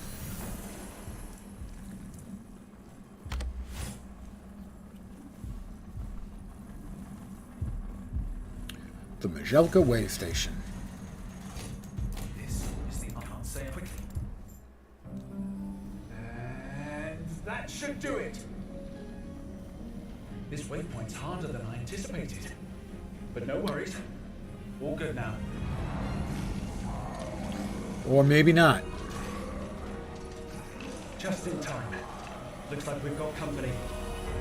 Anyway, off you go. I'll see you on the other side. So long, Alrek. Oh, wait, he's here waiting for us.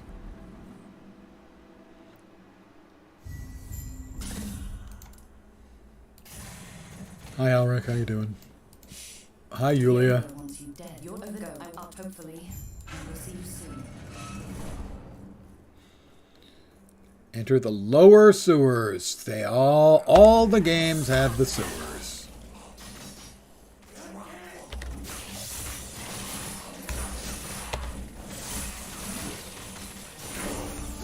Level 38. And a couple more things added here. Whoops. I was working on something and these guys interrupted me. They're so bleeping rude. Seriously. Looks like we're going all the way to 4 points on this. Oh, critical strike chance. Yeah. And we have got 2 points here. I forgot to level myself up. 2 points. So 13 to 15. 13 to 15. One there. One there. One there. Already. Oh, we need another point there. Did I lose a point at some point? I don't think so. All right, there we go.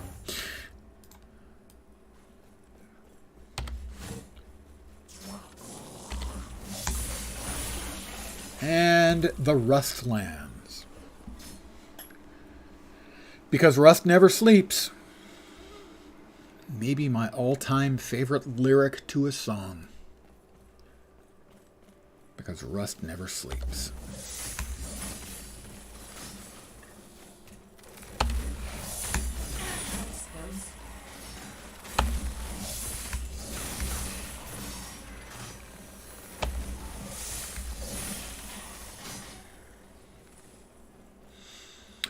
I'm going to skip that time portal, as the only thing of any value to me in that time portal would be XP, and I can get the XP here. Just as quick. Just as delicious.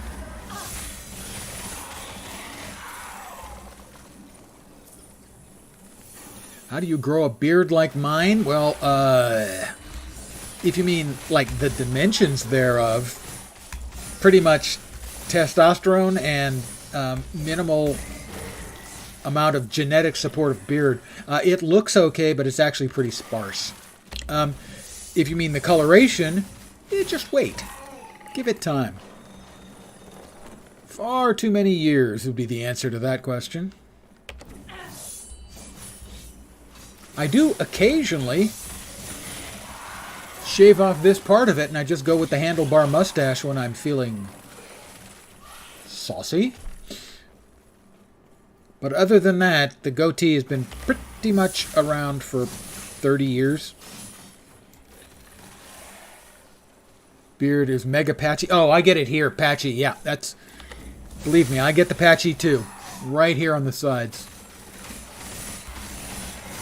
Basically just outside of the goatee zone. I get the patchy as well.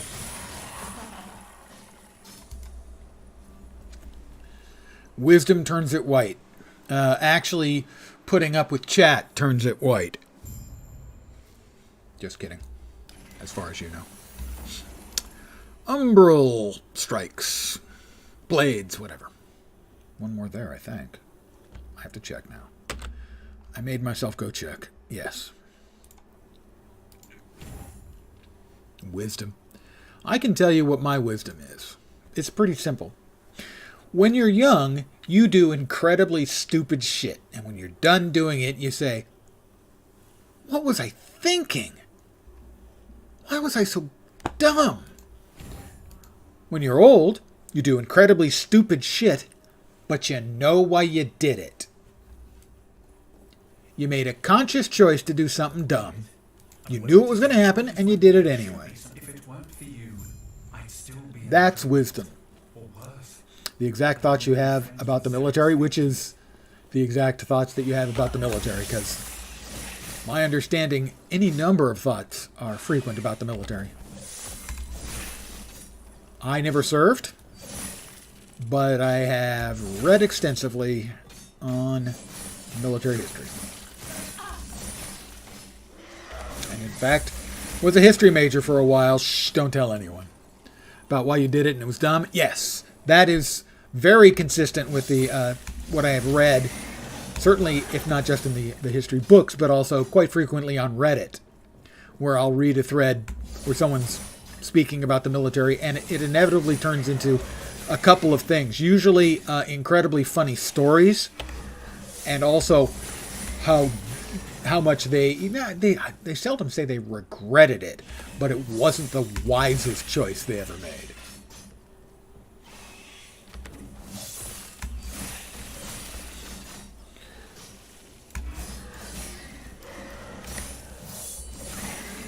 No, I was one time a history major.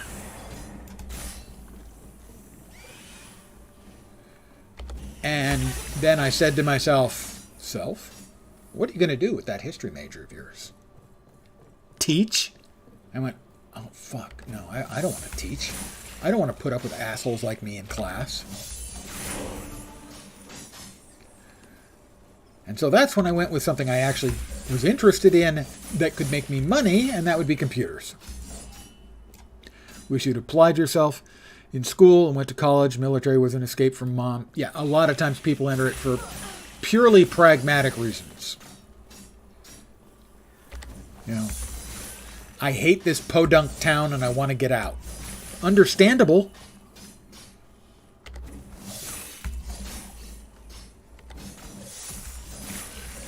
And certainly it comes with a number of advantages for a lot of people. A lot of people who have no real grasp of self-discipline will learn about discipline under those circumstances for sure. Hey, Vorp.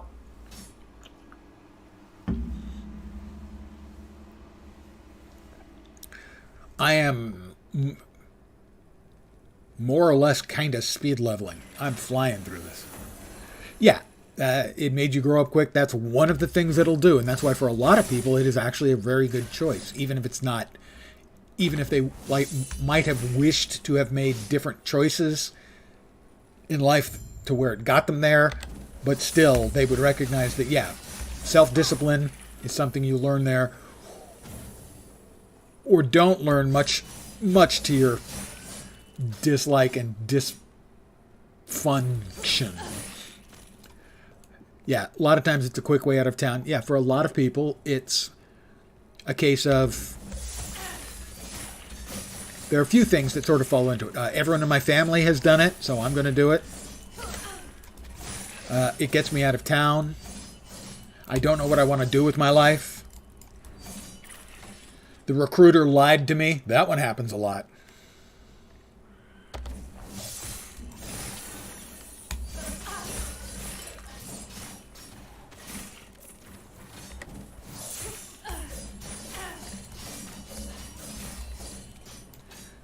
That was another level.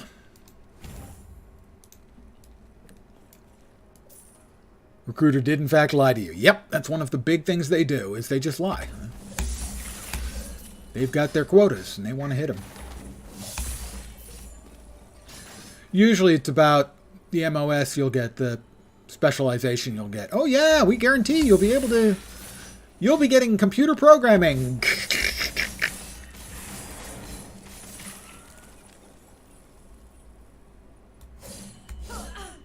Oh, they're dead. They're twerking while dead.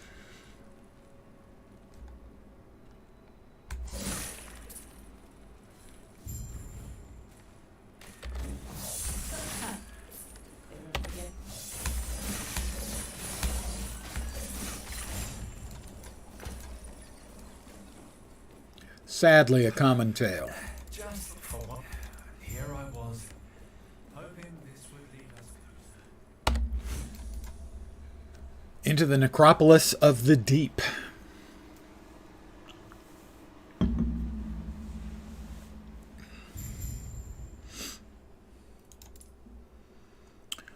We'd got 5 into Shadow Rush. Our next objective will be...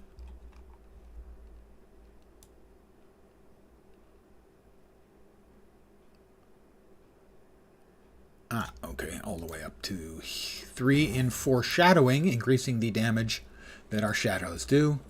The shadows are doing those umbral blades. Those umbral blades are carving up everything in a most delightful fashion. Because I'm not sure, unless I get a way of getting more mana or reducing the cost on those,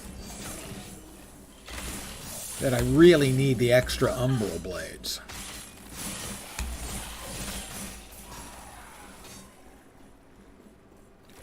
I'm not sure that I wouldn't be better off without.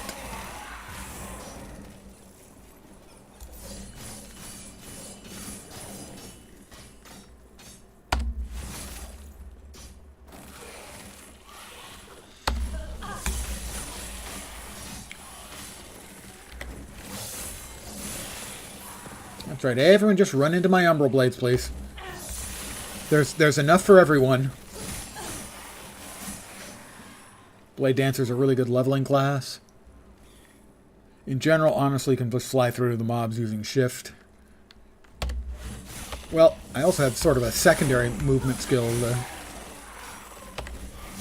which is creating the shadows that are throwing the umbral blades.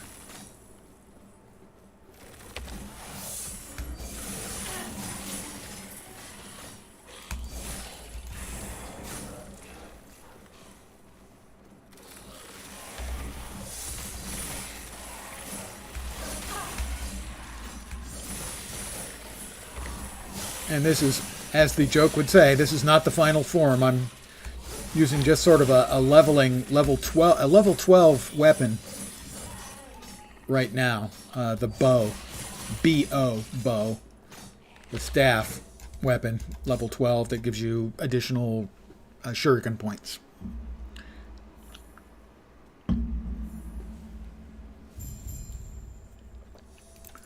Another one. And we are done with Rogue for now. We will be going back. Ooh, 5 stacks of bleed. Every third non-channeling melee, throwing, or bow attack also inflicts bleed. We'll go back to Bladedancer for more pointsies.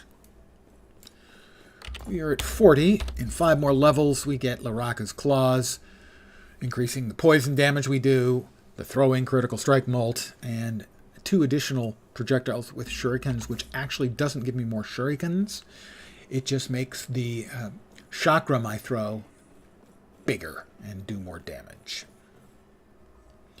So now they are the roughly the size of an automobile tire. They're about to become the size of one of those jacked up trucks you see. Tires, not the truck. That would be impressive, though. When he fled, I saw him heading deep in. I am Yulia because... Hi, The Yulia. heart of the citadel is beyond. There is an exit near the Emperor's throne, giving you a chance to strike. All right, there's the singularities. 17, 14. Oh, I think that was a 15. Congratulations, you're promoted.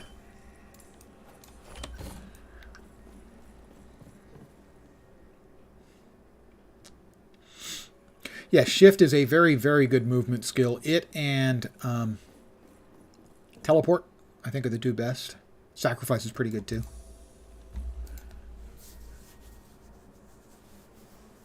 Nowhere near as good. Fury Leap, and then especially not Lunge. Although now they've added a second one to, what is it, Healing Hands. But it's not that great either. It's slow and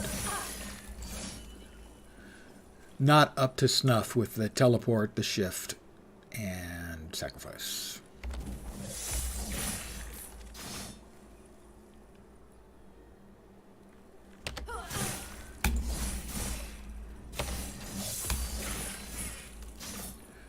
Birds.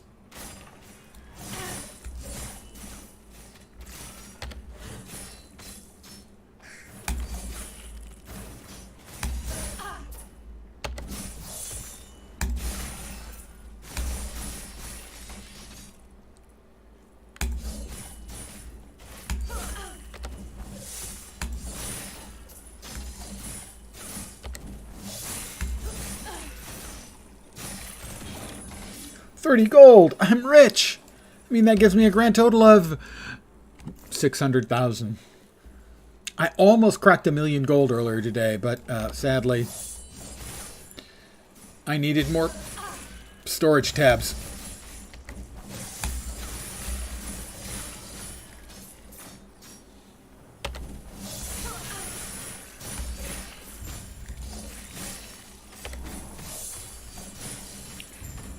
That guy's named something Maggot Tongue.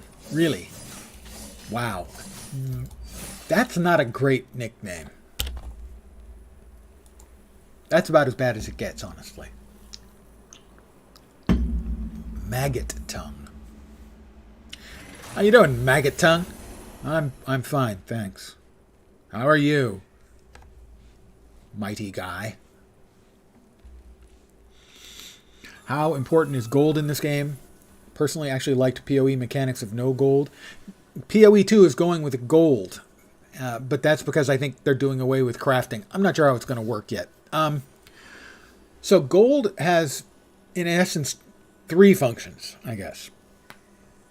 1, it's used to buy stash tabs, of which you can have up to 200, I believe. And we all want more storage. 2, if you are playing and you're using, there are 2 guilds you can choose which of the 2 you want to join. One of them is Circle of Fortune, which gives you all kinds of luck benefits. You get more drops, better drops, stuff like that. The other one is the Merchant Guild, which gives you access to the auction house. Gold is used in the auction house, so if you're in the Merchant Guild, it's useful there. There's also a dungeon where each of the dungeons has a particular mechanic at the end. You know, in Diablo 2 is more or less useless unless you were high-level vendor gambling. That would be an example of what I was about to get to. The 3 dungeon mechanics you have here, one is the one that allows you to take an exalted weapon and an exalted item and a legendary item, or sorry, unique item with legendary potential, and smash the two together and get an item where you have the unique item that has a couple of affixes from the exalted item.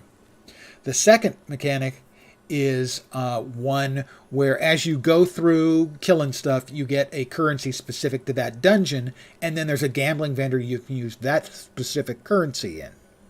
The third mechanic, at the end, there is a door, and you click on the door, and it's going to give you a chest that's going to be behind the door. And then it's going to offer you things you can do with that chest. You can duplicate the chest. You can add a random chest. You can add a specific item to each of the chests. You can duplicate the chests again, and each of those has increasing amounts of money. And you can spend, I think I've only done it once, and I think I spent like 200,000 in there. Didn't get a great result, but if you get the right results and you have a lot of money when you go in as a gold sink, you can get really amazing amounts of high quality stuff out. Someone managed to get, I saw one where they got 20 runes of, sorry, these ones, 20 glyphs of despair used to seal affixes. Those are very valuable. You can see I only have 13. I've used like 2 or 3, and I've played a lot of the game this cycle so far. So I haven't gotten many, and he had 20 because he ended up with 5 chests and with a glyph of despair in each one, and then it duplicated the items and reduplicated the items in all of the chests. So he ended up with 20 glyphs of despair out of one go. So that is the gold sink that they have built into the game. You killed him? If we pull this... So those are the 3 things that gold can be used for that I'm aware of off the top of my head. There's also a gold gambler, but those gambles aren't worth it. They got nerfed maybe 2 years ago because they were just too good.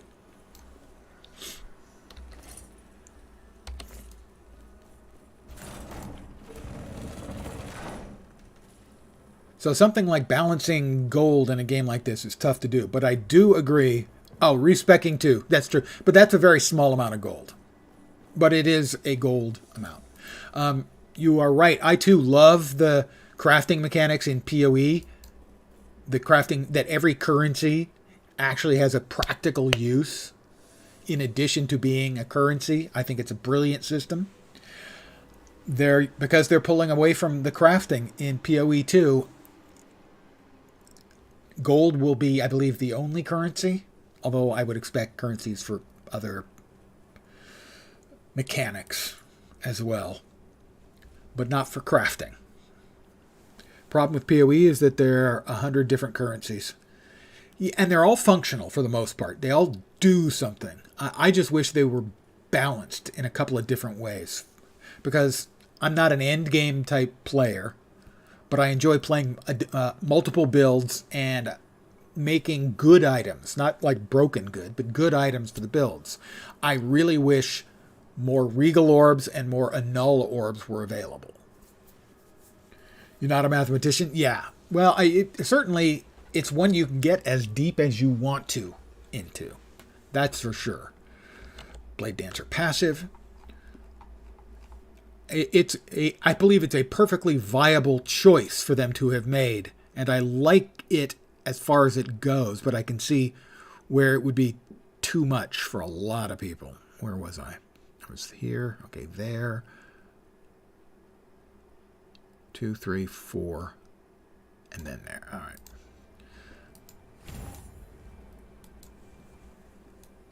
Yeah, it is very, very intimidating, and it is part of what sadly makes PoE as great a game as it is, and I think it's a genuinely great game.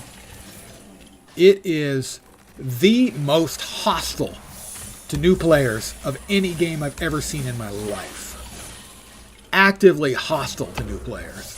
Not just difficult or challenging. Fucking hostile.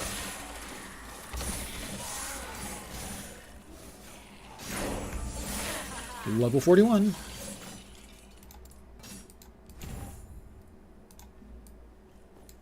Which gives everyone a chance to obtain near endgame currency. Yeah, everyone has the chance and will usually get some of the endgame currency. You know, it used to be exalts, now it's divines.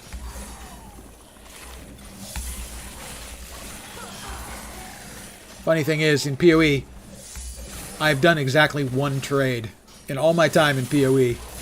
And I have like over 1,000 hours, I think, on the Steam client alone.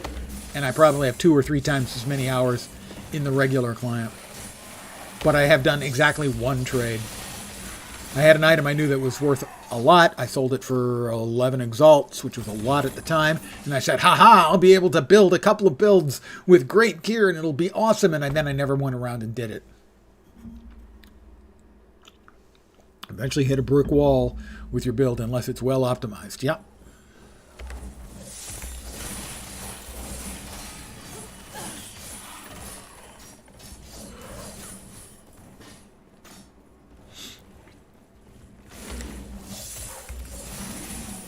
It's a great game, but it is not a friendly one.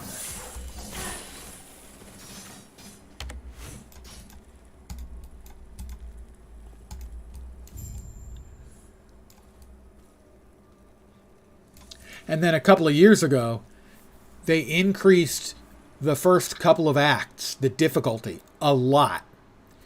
Meaning to increase all of the other acts as well, but then they decided not to. So only the first act or 2 had the difficulty turned up, and nobody likes that. The new players are more likely to get discouraged, and the old players, well, they either run past it, or it's the content they complain about most. I'd finished that up, so where were we next? 13 to 14. 13 to 14. Ah, okay, there. Foreshadowing. I will foreshadow that I'm going to put another point here when I get it. Ah, this way.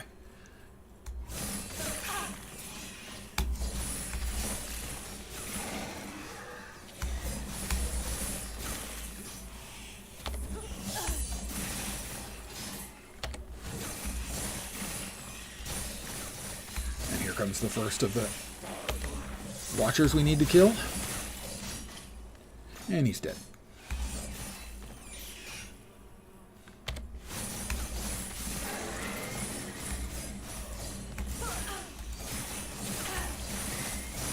And here's the next one.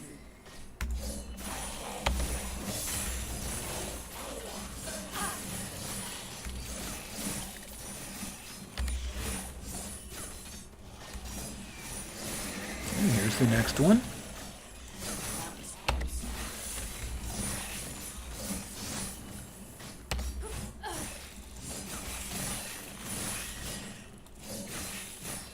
And here's the last one. Level 42. I am leveling really quickly.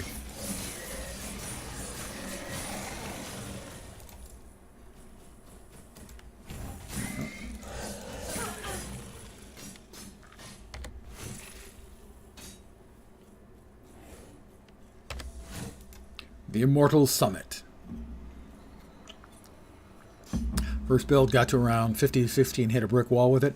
Yeah, you got a little further than I did. If memory serves, my first, I got to 35 or 40. And then I tried following a build guide, and I went, oh, because there were so many of the mechanics that were so subtle and synergistic that, you know, until you could see it in action, you wouldn't really get it. 18 to 19 in shuriken. Ah, that's right. Up here. 15 to 16 in shift. We're going to put them all in there. Yep. Oh, instantly kills enemies at below. Oh, we have a cull. Ooh, we get a 16% cull. That's glorious. 16% cull. I think that's got to be the highest cull in the game. 14 to 15 for Umbral.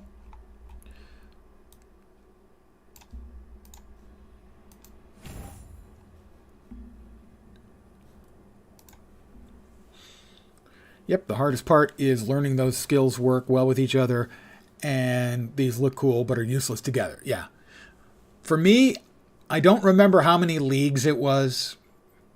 Might have been a year and a half before I understood that there was a difference between increased damage and more damage.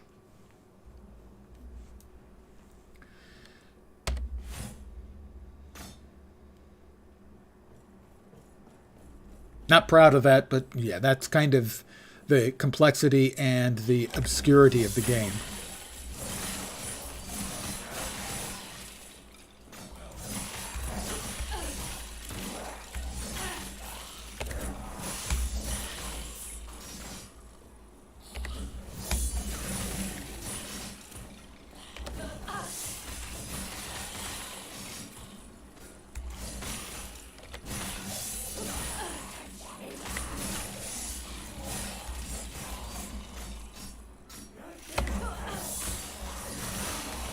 Oh, and if anyone doesn't know, increased is additive, more is multiplicative.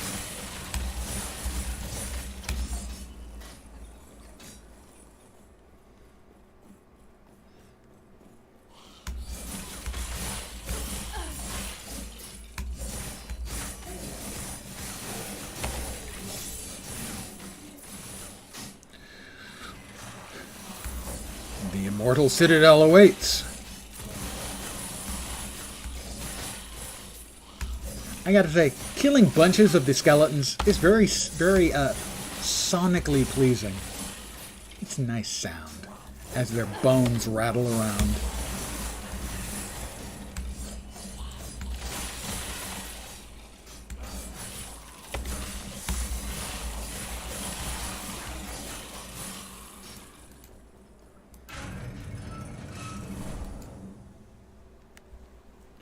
More was flat and increase was percent.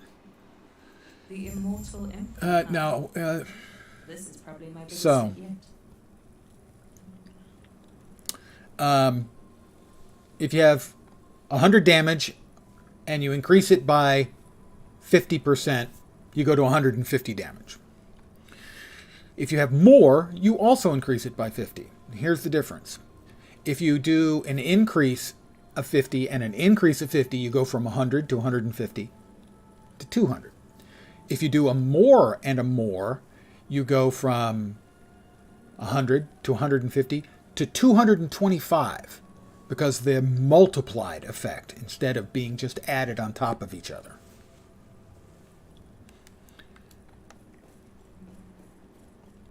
And now we have bosses to fight. And miles to go before I sleep. You should have seen as you know. Yes. I've heard of your power. Let's Come on, wake up, dead boy. Wake up, dead boy. There you go.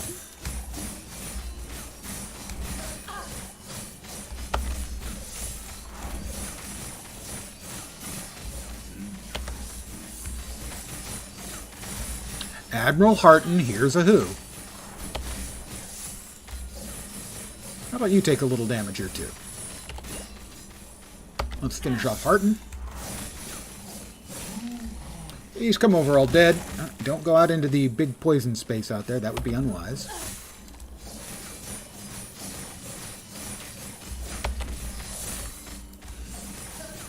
Oh, I didn't realize the poison continues to close in. You're on the clock.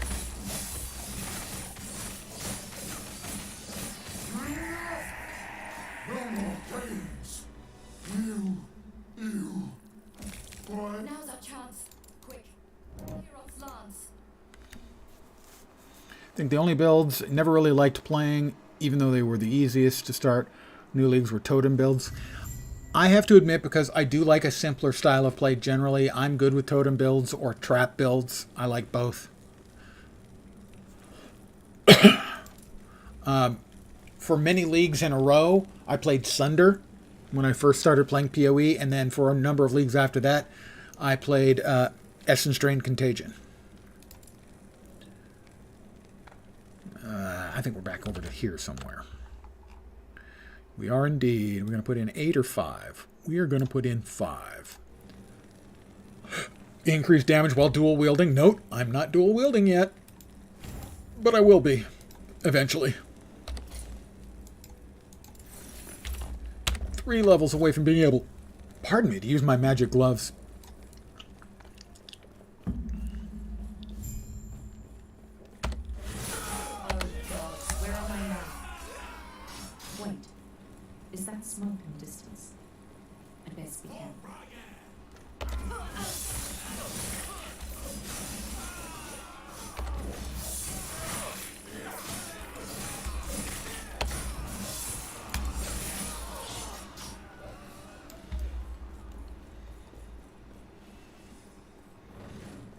I enjoy a nice run with the screams of the dead behind me.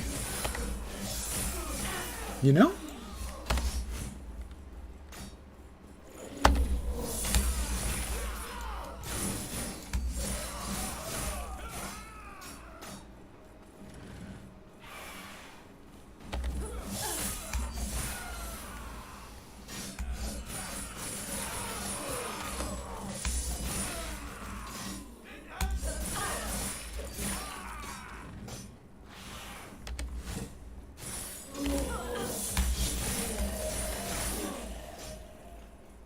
Gotta say, it's a fast and killy build with more mana, or better mana regen, though. The thing would just be a non-stop murder fest.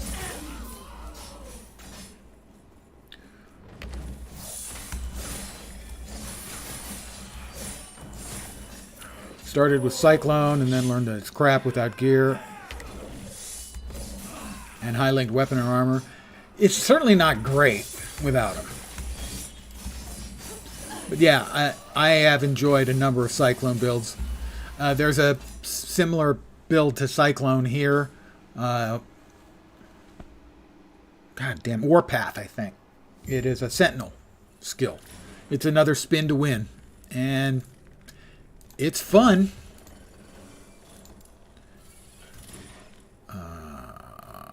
Where was I? Here? Yeah, foreshadowing. Aha, you see? My foreshadowing was correct.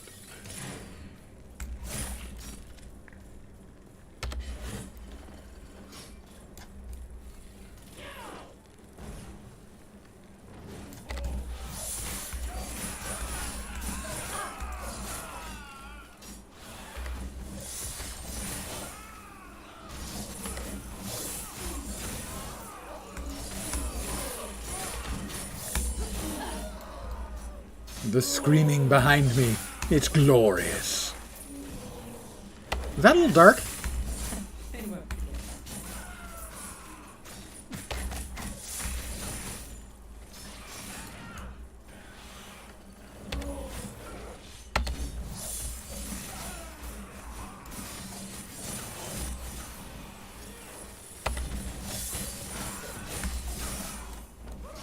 The Scorched Grove. Let's watch a god get his ass kicked. On top of it, let's see. Well, when I was playing D3, really liked the Necro build. Just walked and everything died.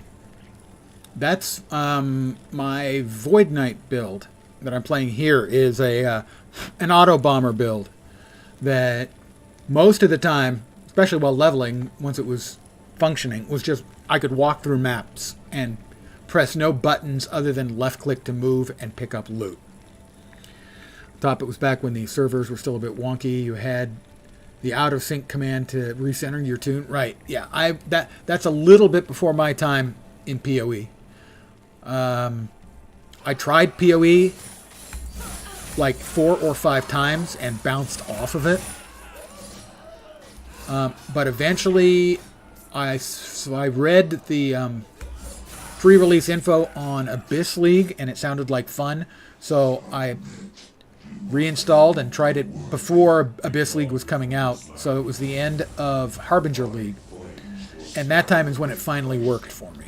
That's when I started playing. Very end of Harbinger League and then Abyss League.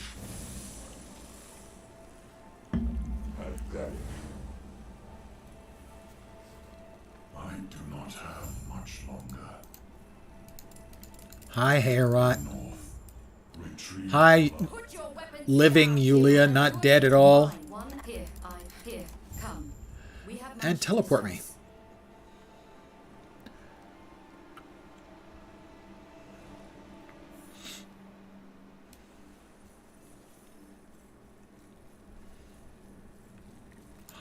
don't have much time. The lance, it is, you will say we will there. It is, but Raya is the larger threat. Those leagues sound like the leagues you kind of stopped playing. Yeah, I'm not sure exactly what leagues were just before it or after it. Harbinger didn't impress me at the time, but the gameplay did, and then I had a lot of fun with Abyss League. I see. Let's see. So, this guy wants us to get some materials for his sick granddaughter. His grandchild is sick. It turns out that it's not for the granddaughter. It's boner meds.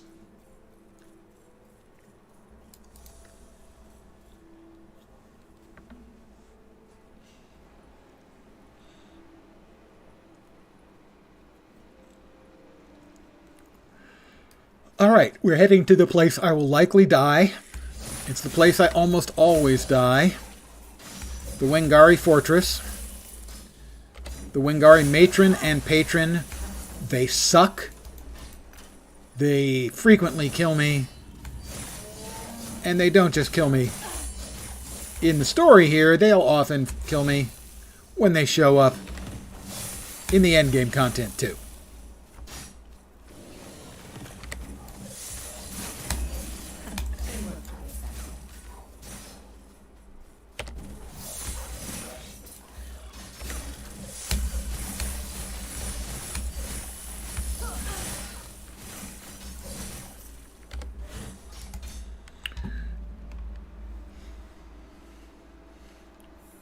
And I'm going to push on until we can at least wear our gloves.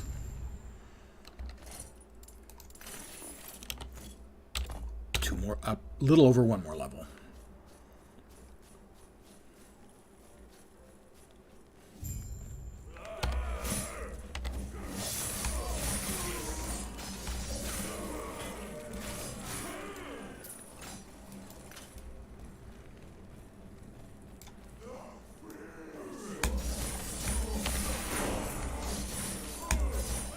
Level 44. Gods, Terra watch over you. Flash of steel. I'm flashing.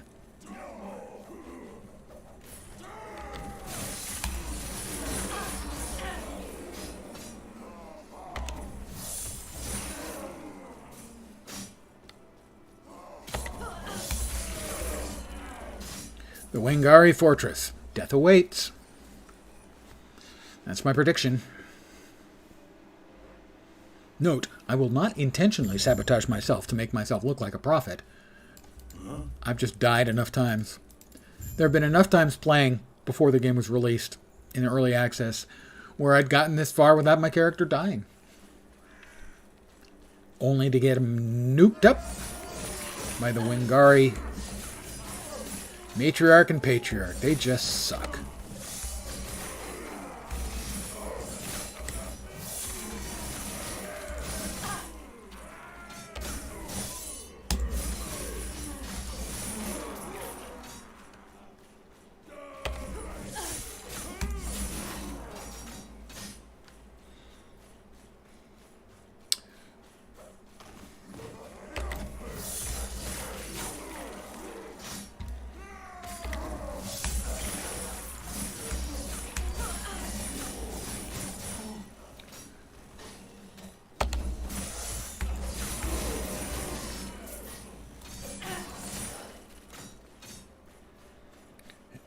Here comes the first boss, not the Matriarch and Patriarch.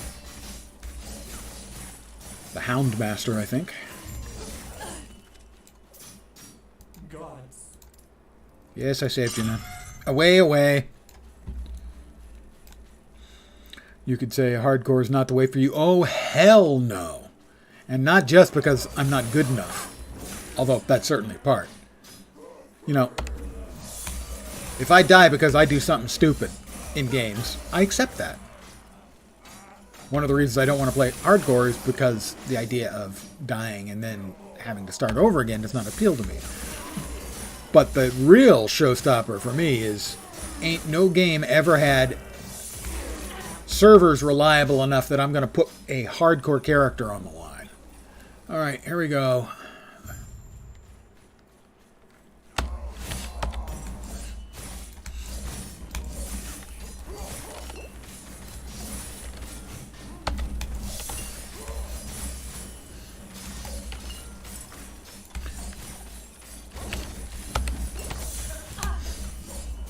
We got the Patriarch. He's the worst of the two. Well, the Matriarch can do her damage too, but she's less likely to once the Patriarch's dead. Got him! Woot! That's gaming, boys and girls. Okay, that's probably a bit of an exaggeration. Too reckless for hardcore? Yeah. Well, I think I can explain one of my issues with it anyway. In the beta for Lord of the Rings Online, there were titles you could get every 10 levels if you hadn't died. And if you made it all the way to the cap at the time, level 50, you got the Undying title. And what they found was, completely accurately and predictably, is that players changed the way they played because they wanted the titles so badly. Basically, people would stop playing the game and just start grinding low-level content so they knew they wouldn't die because they wanted those titles. So they changed it. You get basically, I think there's 4 or 5 titles, 5 titles? And you get them every 4 or 5 levels, and the last one's at level 20. You get Undying at level 20. So it is much, much less of a discouraging factor for a player to play and want that title and have to play without actually playing the game, any challenging, fun, interesting stuff until they're level 50.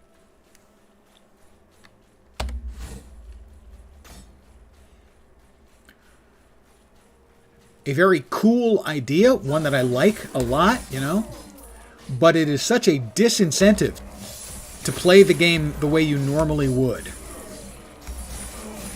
And for too many people, they're just not going to play it in any sort of acceptable fashion because they want those titles. They want the cool title.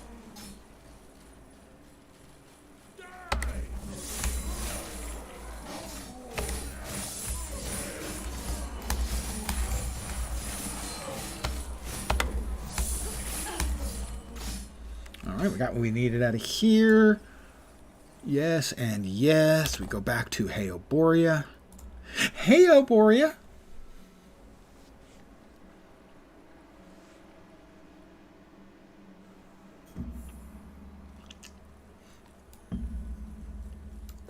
Yes. 2 more idle slots. I believe we need 3 more idle slots. No, 5 more idle slots to unlock. And then we can go to the end game, basically. Not the end game of the story, but the end game monolith system. So we need 2 more ingredients for the boner meds for the old man. Skill reminds me of Spectral Throw. Became not as good. Yeah, it is reminiscent of Spectral Throw. I mean, theoretically, it's shuriken, but instead of throwing a lot of little things, it's throwing this one larger chakram.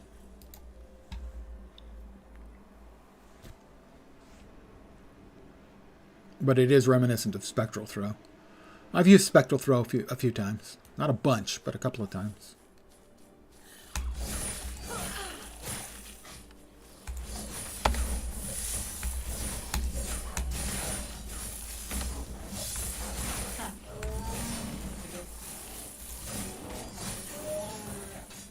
Into the ice caverns we go.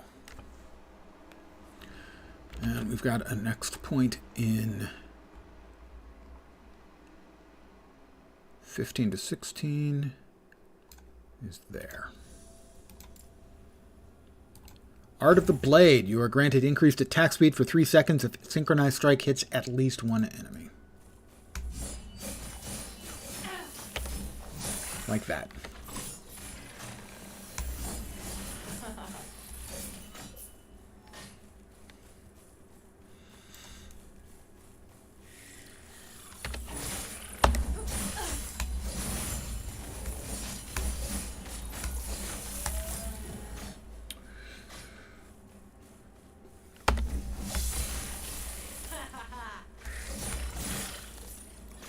character finds that funny.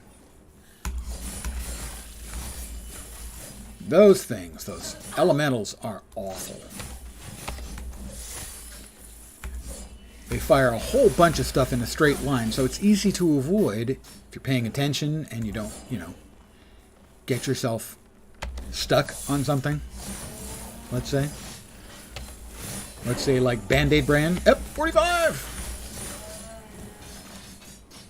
Don't want to get stuck on Band-Aid brand because Band-Aid sticks on you. Liraka's Claws. Plus 2 more projectiles. The passive here.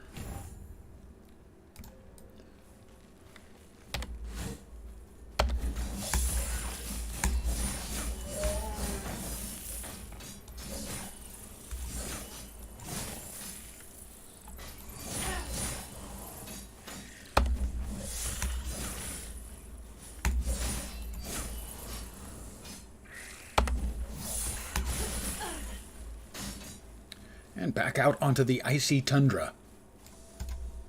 Oh look, icy tundra. I think that was the second or third build you ever did. Spectral Blades. I'm also a huge fan of Spectral Shield Throw. I've only been able to play it twice. Once it was bad. Once it was good. But I didn't play it the one season it was broken.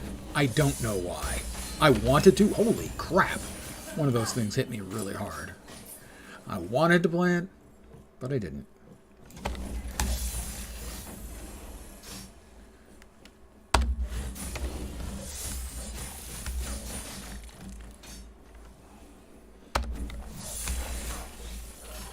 Easy. Too easy.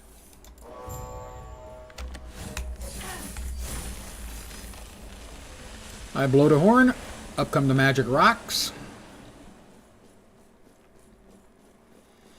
We're going to go all the way. We're going to finish out the Temple of Heorot. We're going to beat the world's biggest pissed off ant. And we will have finished off the leveling of the base game. From there on, I will be doing the end game content. At least until I decide that I want to get access to some of the functions of the Circle of Fortune.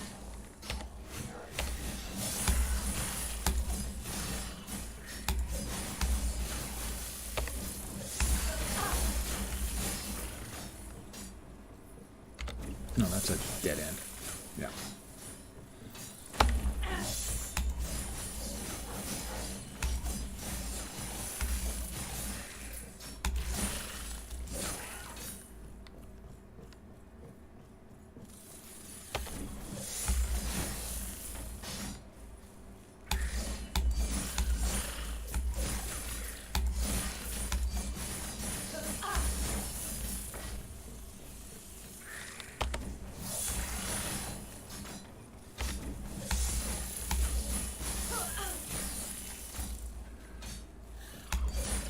Spooters. There's always spooters in all of the fantasy games.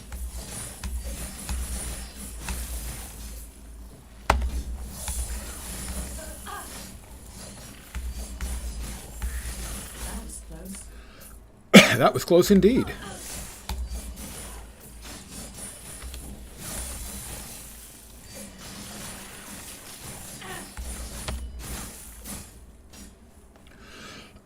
Pardon me. Ah, boss. And he's a boss who could easily kill me as well. I'm not paying attention.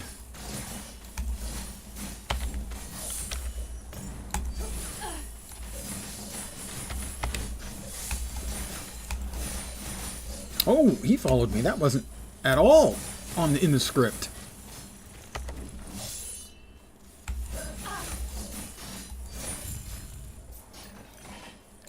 Got him.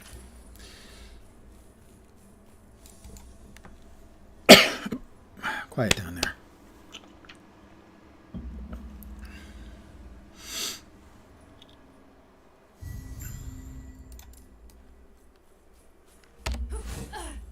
Welcome to Farwood. Not one of the more inventively named locations on Etera, but hey.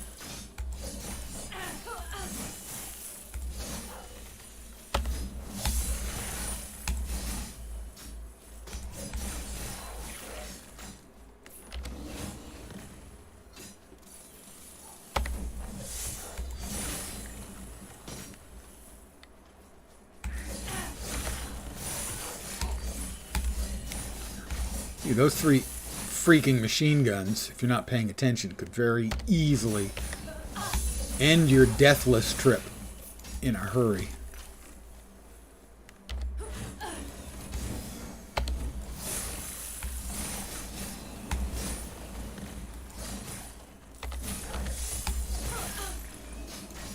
The frozen roots.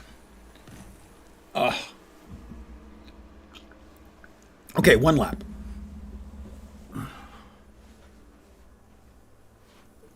By the way, I will inform you if you're not aware. It's only a matter of time until you all make grunty noises just like me when you stand up.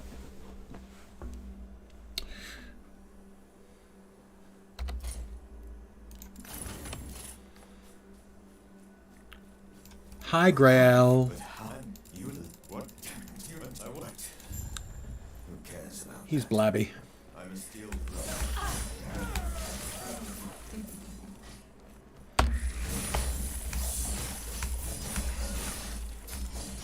Starts with grunting noises when sitting down.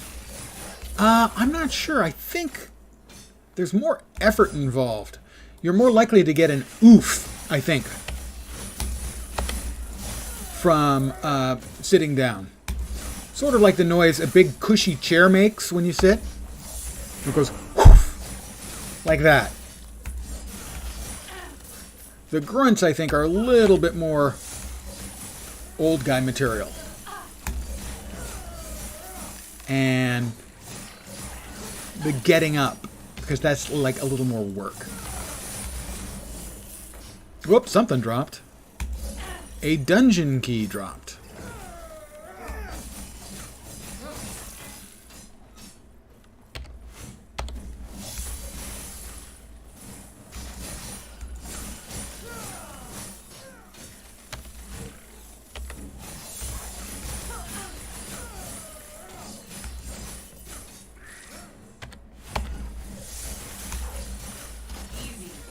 Too easy.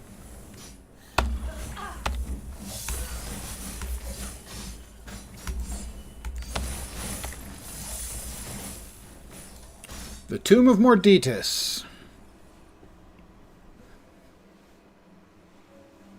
What's left is locating the lance. All right. The biggest, most pissed off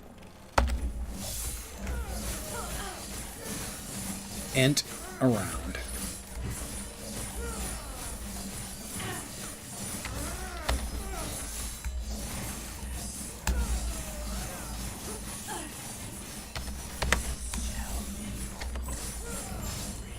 Pretty easy. I've taken the Lance of Heorot. We have the lance. Would you and what? Tell me more of this. The lance. Our journey. So I'm going to be calling it here in a sec. As always, I want to thank you guys for hanging out. Really appreciate it. Let me get another level in there. We don't have to flash our steel anymore. I know things are great. Of course, all that is left is to take the lance. And that, not quite, not quite. I think the last 3 idle slots open up when we give the old man his boner meds. Not me. Yes?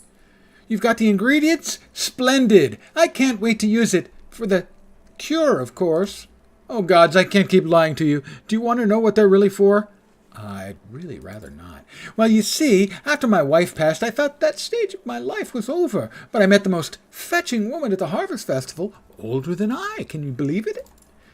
And, well, she started looking at me with those eyes, and I... Please, please don't.